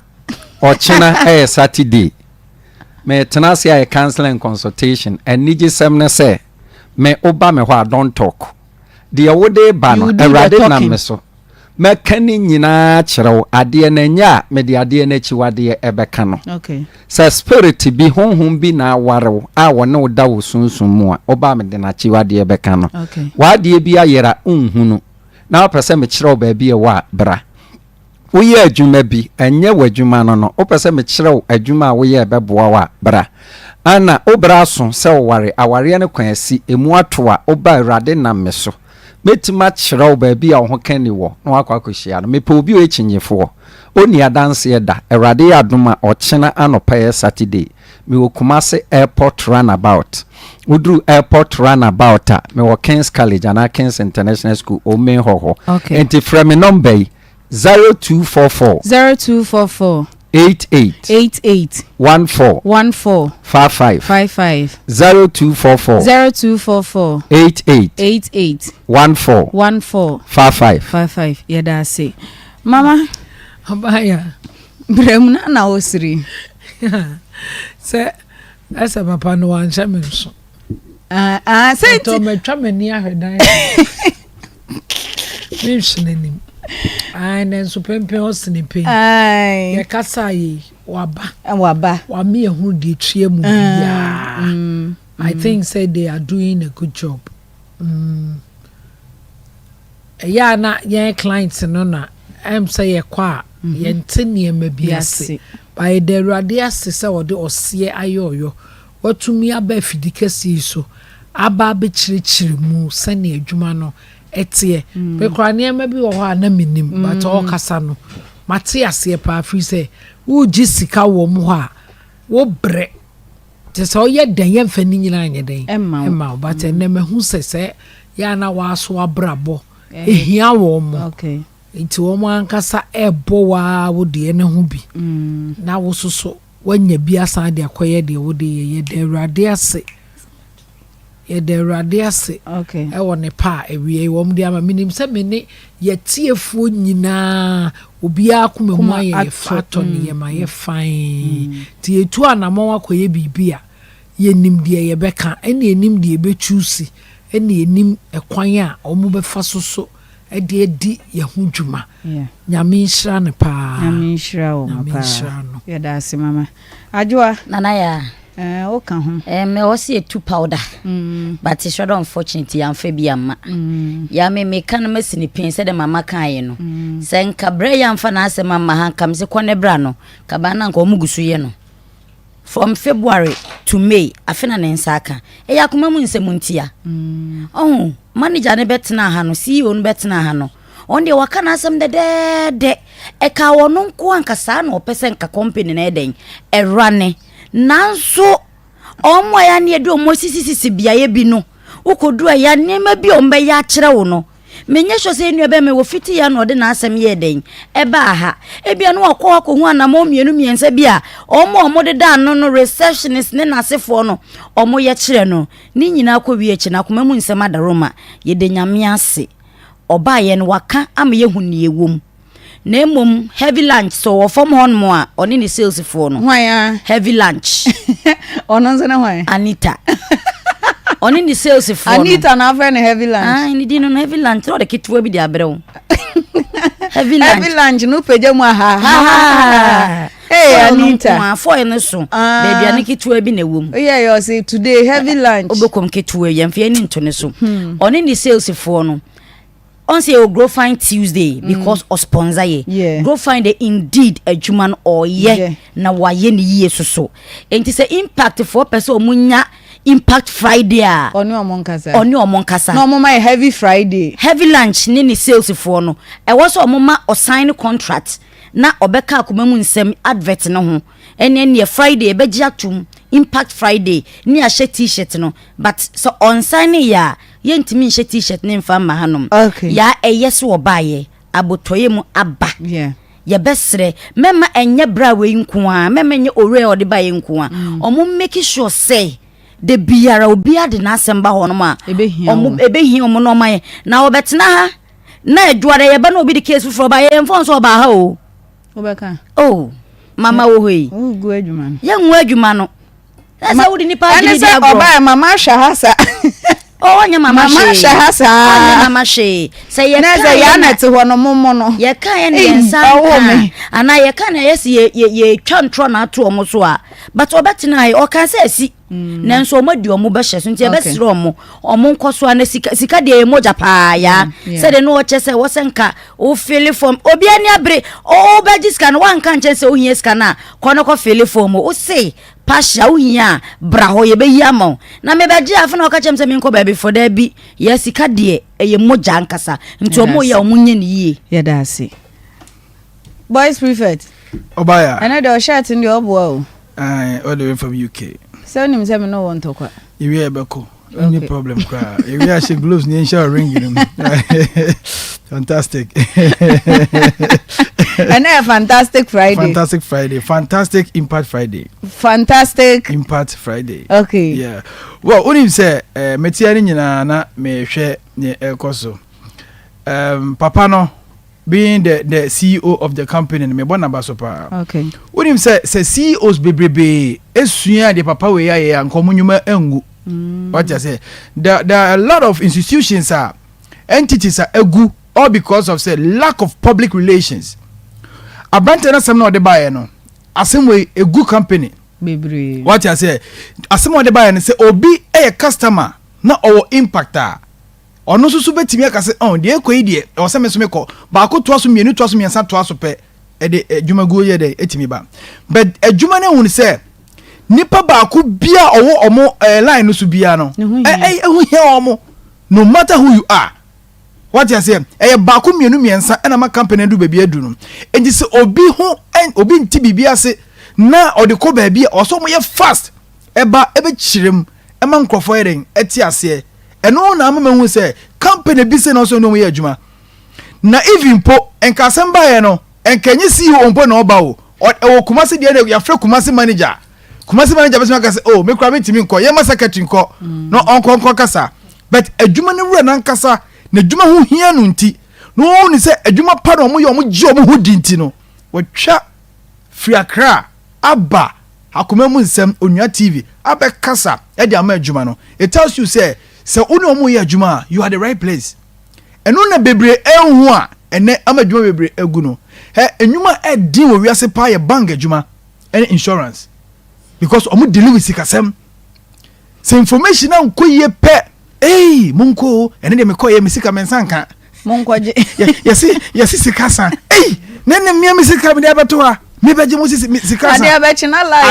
la ya boho no panic withdrawal na a good company what I say but omo chere say they know what we are doing and they know what they are doing yen ka che customers say so o kwa ko be account ewo insurance company anasa bank nyabotre ni tie terms and condition ono de ne dia ne say ni sika no de beto ono ti no ewo so buy ya de we kam ya monyama no but there are terms insurance nya ba ko fo adwuma o your body a omunyina sha ase omu rules and regulations and wo ba ko fo no o problem no e ma omuntimi mumra so emra ne bi wo ko bu so pe na say ye a wo hwe betima be close insurance company no because enya wo kwa na wo ye adwuma no enti customers no to bi a rules ne dia mamu no ye ni so yesi unti me use kanyina ti ase enye so wo akire wontina chenchene a wo se edu sika nyina ye den e ma o so edi emra so no mo di ye adwuma be papa ne bae no wa kirem abiem bai mu ama branch na tinema bi ase nti wo so wo sa company line so bi no unim se say na emra ne na Friday nti person o ke cancer me o me ka bone me just wa biem ena wa bai mu wa bi de we mu wa bi company ne nhyehyɛ enum wa bi mu sesen company ya bi mu nhyehyɛ bi o se na Friday o person o ke cancer se wa wuram abiem abai mu amemu ada ho wa wura de mu wa wura nsensem no abiem nti wo de wo mu nyina wa ya mba me papa na nka ne nan anto so wa biem ama wo company nsem wo mu nyina o tse anatomy no wa ye ne I am ba me wa nka ne nan anto so sesen say like wa ma on fan nsem ne wa chechirem wa nka ntwem de me nka yo ona oye it yensua side no public relations kasa keke brabe chechirem ma akomanto ye ma the right person emma o ni asuma obi no ababa kasa beto bomb onko na save ha fo asem ko no ha onko na oye adwuma wa ha so oye sape egu adwuma ne nya wo dia o say nya ne dia nti egu obenya dia yo baby but dia adwuma ne dia no kwan wa fa so no ankasa fin cry abakumase ni abrante na betena achechem no abrante ko besi fo akasa music no kwa menya anye mo de me toa so what you say all because of kasade na tema munya edema ne pante me bo maso papa oma impact abrante in life ampa omo din omo honam ye den esse ntimi kwa my imagine say eye me ba audit cry me ye me akra me see for ma me ye bia mo hima mo nyame sha omo pa nyame sha ene ye Friday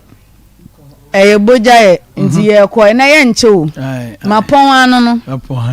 enti 0530505789 wo ha obi a ye production line no eno na obenya me producers ene o matwetwe nkomo na se me anka sampo no obenya me wo so ne me atwetwe nkomo 020530507849 and I say 0246 ene ye WhatsApp 766060 emom frɛ Fred 0243 114497 ene ye boja ye ntino ene so ye ochina ye June 0243 114497 0243 114497 03224 98035 03224 98035 na yenko good afternoon. good afternoon. Good evening, baby. I can say free. That's all. To be honest, we can say free. How come out to? Me pacho yentio. We are not going to say whether I say pioneer, we are not Ghana, we are something. Now, she, you know, I bought the power, the association in every free Accra. We are bad at train. Now, we are not going to say, yeah, customers say, we are calling insurance. Yeah, one share more. Now, one listen question. Some kids, one listen, a better idea, one listen. Ebe ha okwa on train wa si tie nsemi ye e na dey fi on misa e no say on the sika na dey go to na na hu anu ya ko insurance ni a dem tie bu ase ni hi fe ni bi na mo ayo da na se Yensia da se papa pa onso betimi afre na wo de wadwen kire no aba. Good afternoon. Good afternoon. Bacho din baby o kase free. No, I have it. Yeah, it's not big come a big one. Now I be the mama. Sawala sawa bimu. It's I'm said Africa. Because it's one of the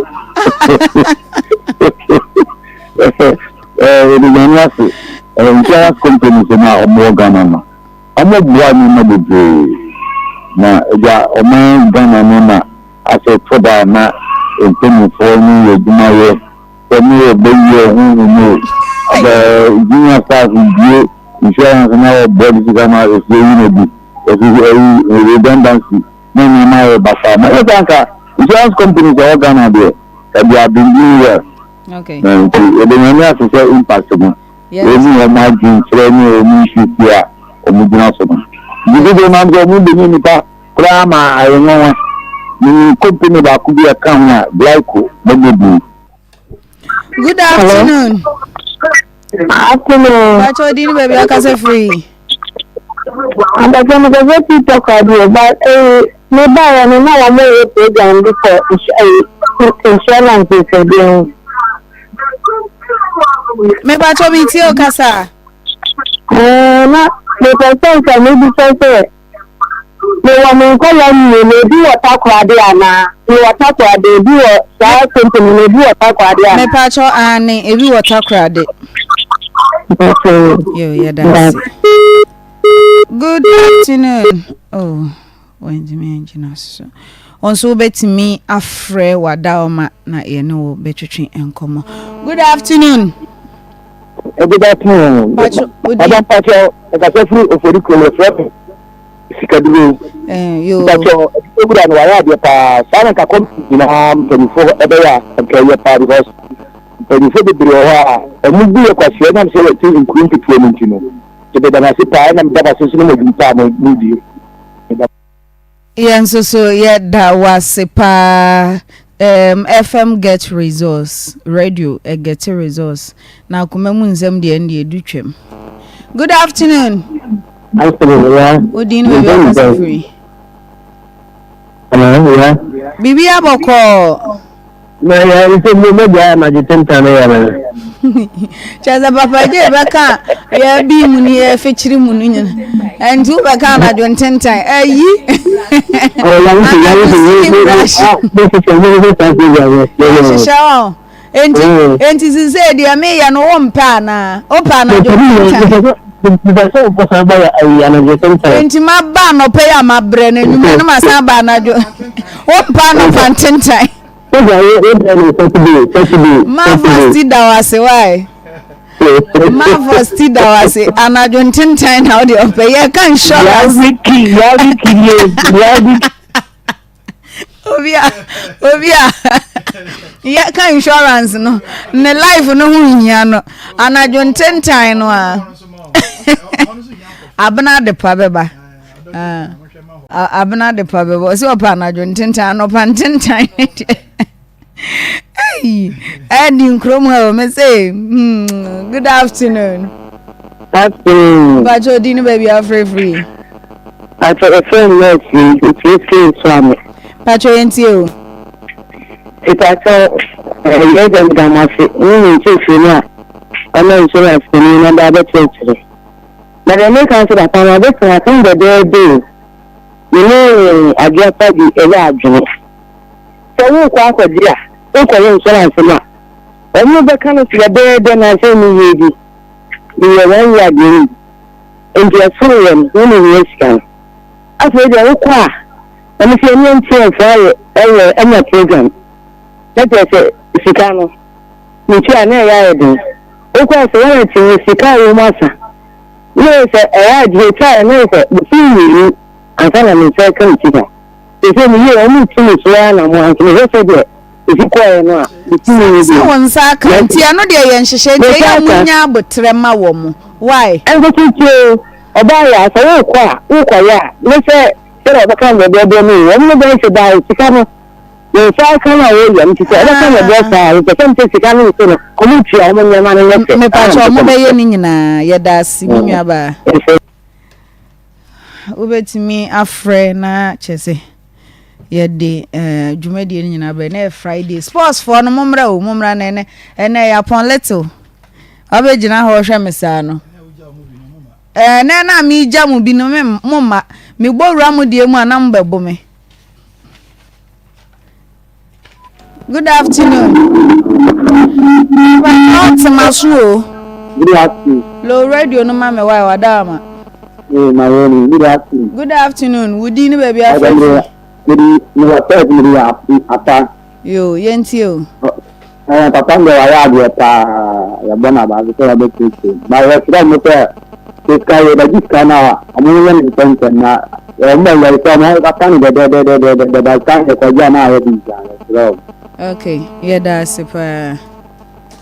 Ebusuafo aha na yedi dwumadie no ebesi. Aha na yedi dwumadie no ebesi. Wote Reverend Sia Apa Life nka. Sanso na wote Fresh Boy Papa J enka. Wote Queen Sabi Debrada Banka enka. Me producer eye Nana Bila Kantanka. Wote Spatus Kwajosa akwade eka ho. Production room ho Akwesi Beluchi Rasta ho fe ono na ode yen eko Facebook no so one nana ya yeah enso ejina ho no ebusuafo ene eye Friday etinyame adoma Monday yebehia yera June ochina fa ho keka embra KSTU sports for neighbor ochina UEFA Champions League Madrid for ye baba beje cup no entima yenhye ochina midindi nana ya Owusuaa Bempah ofra me ya ni kekura meje so loki bye bye Anakwa Mumma Kana N17 restaurant and lounge environment there. A demo strong call. N17 restaurant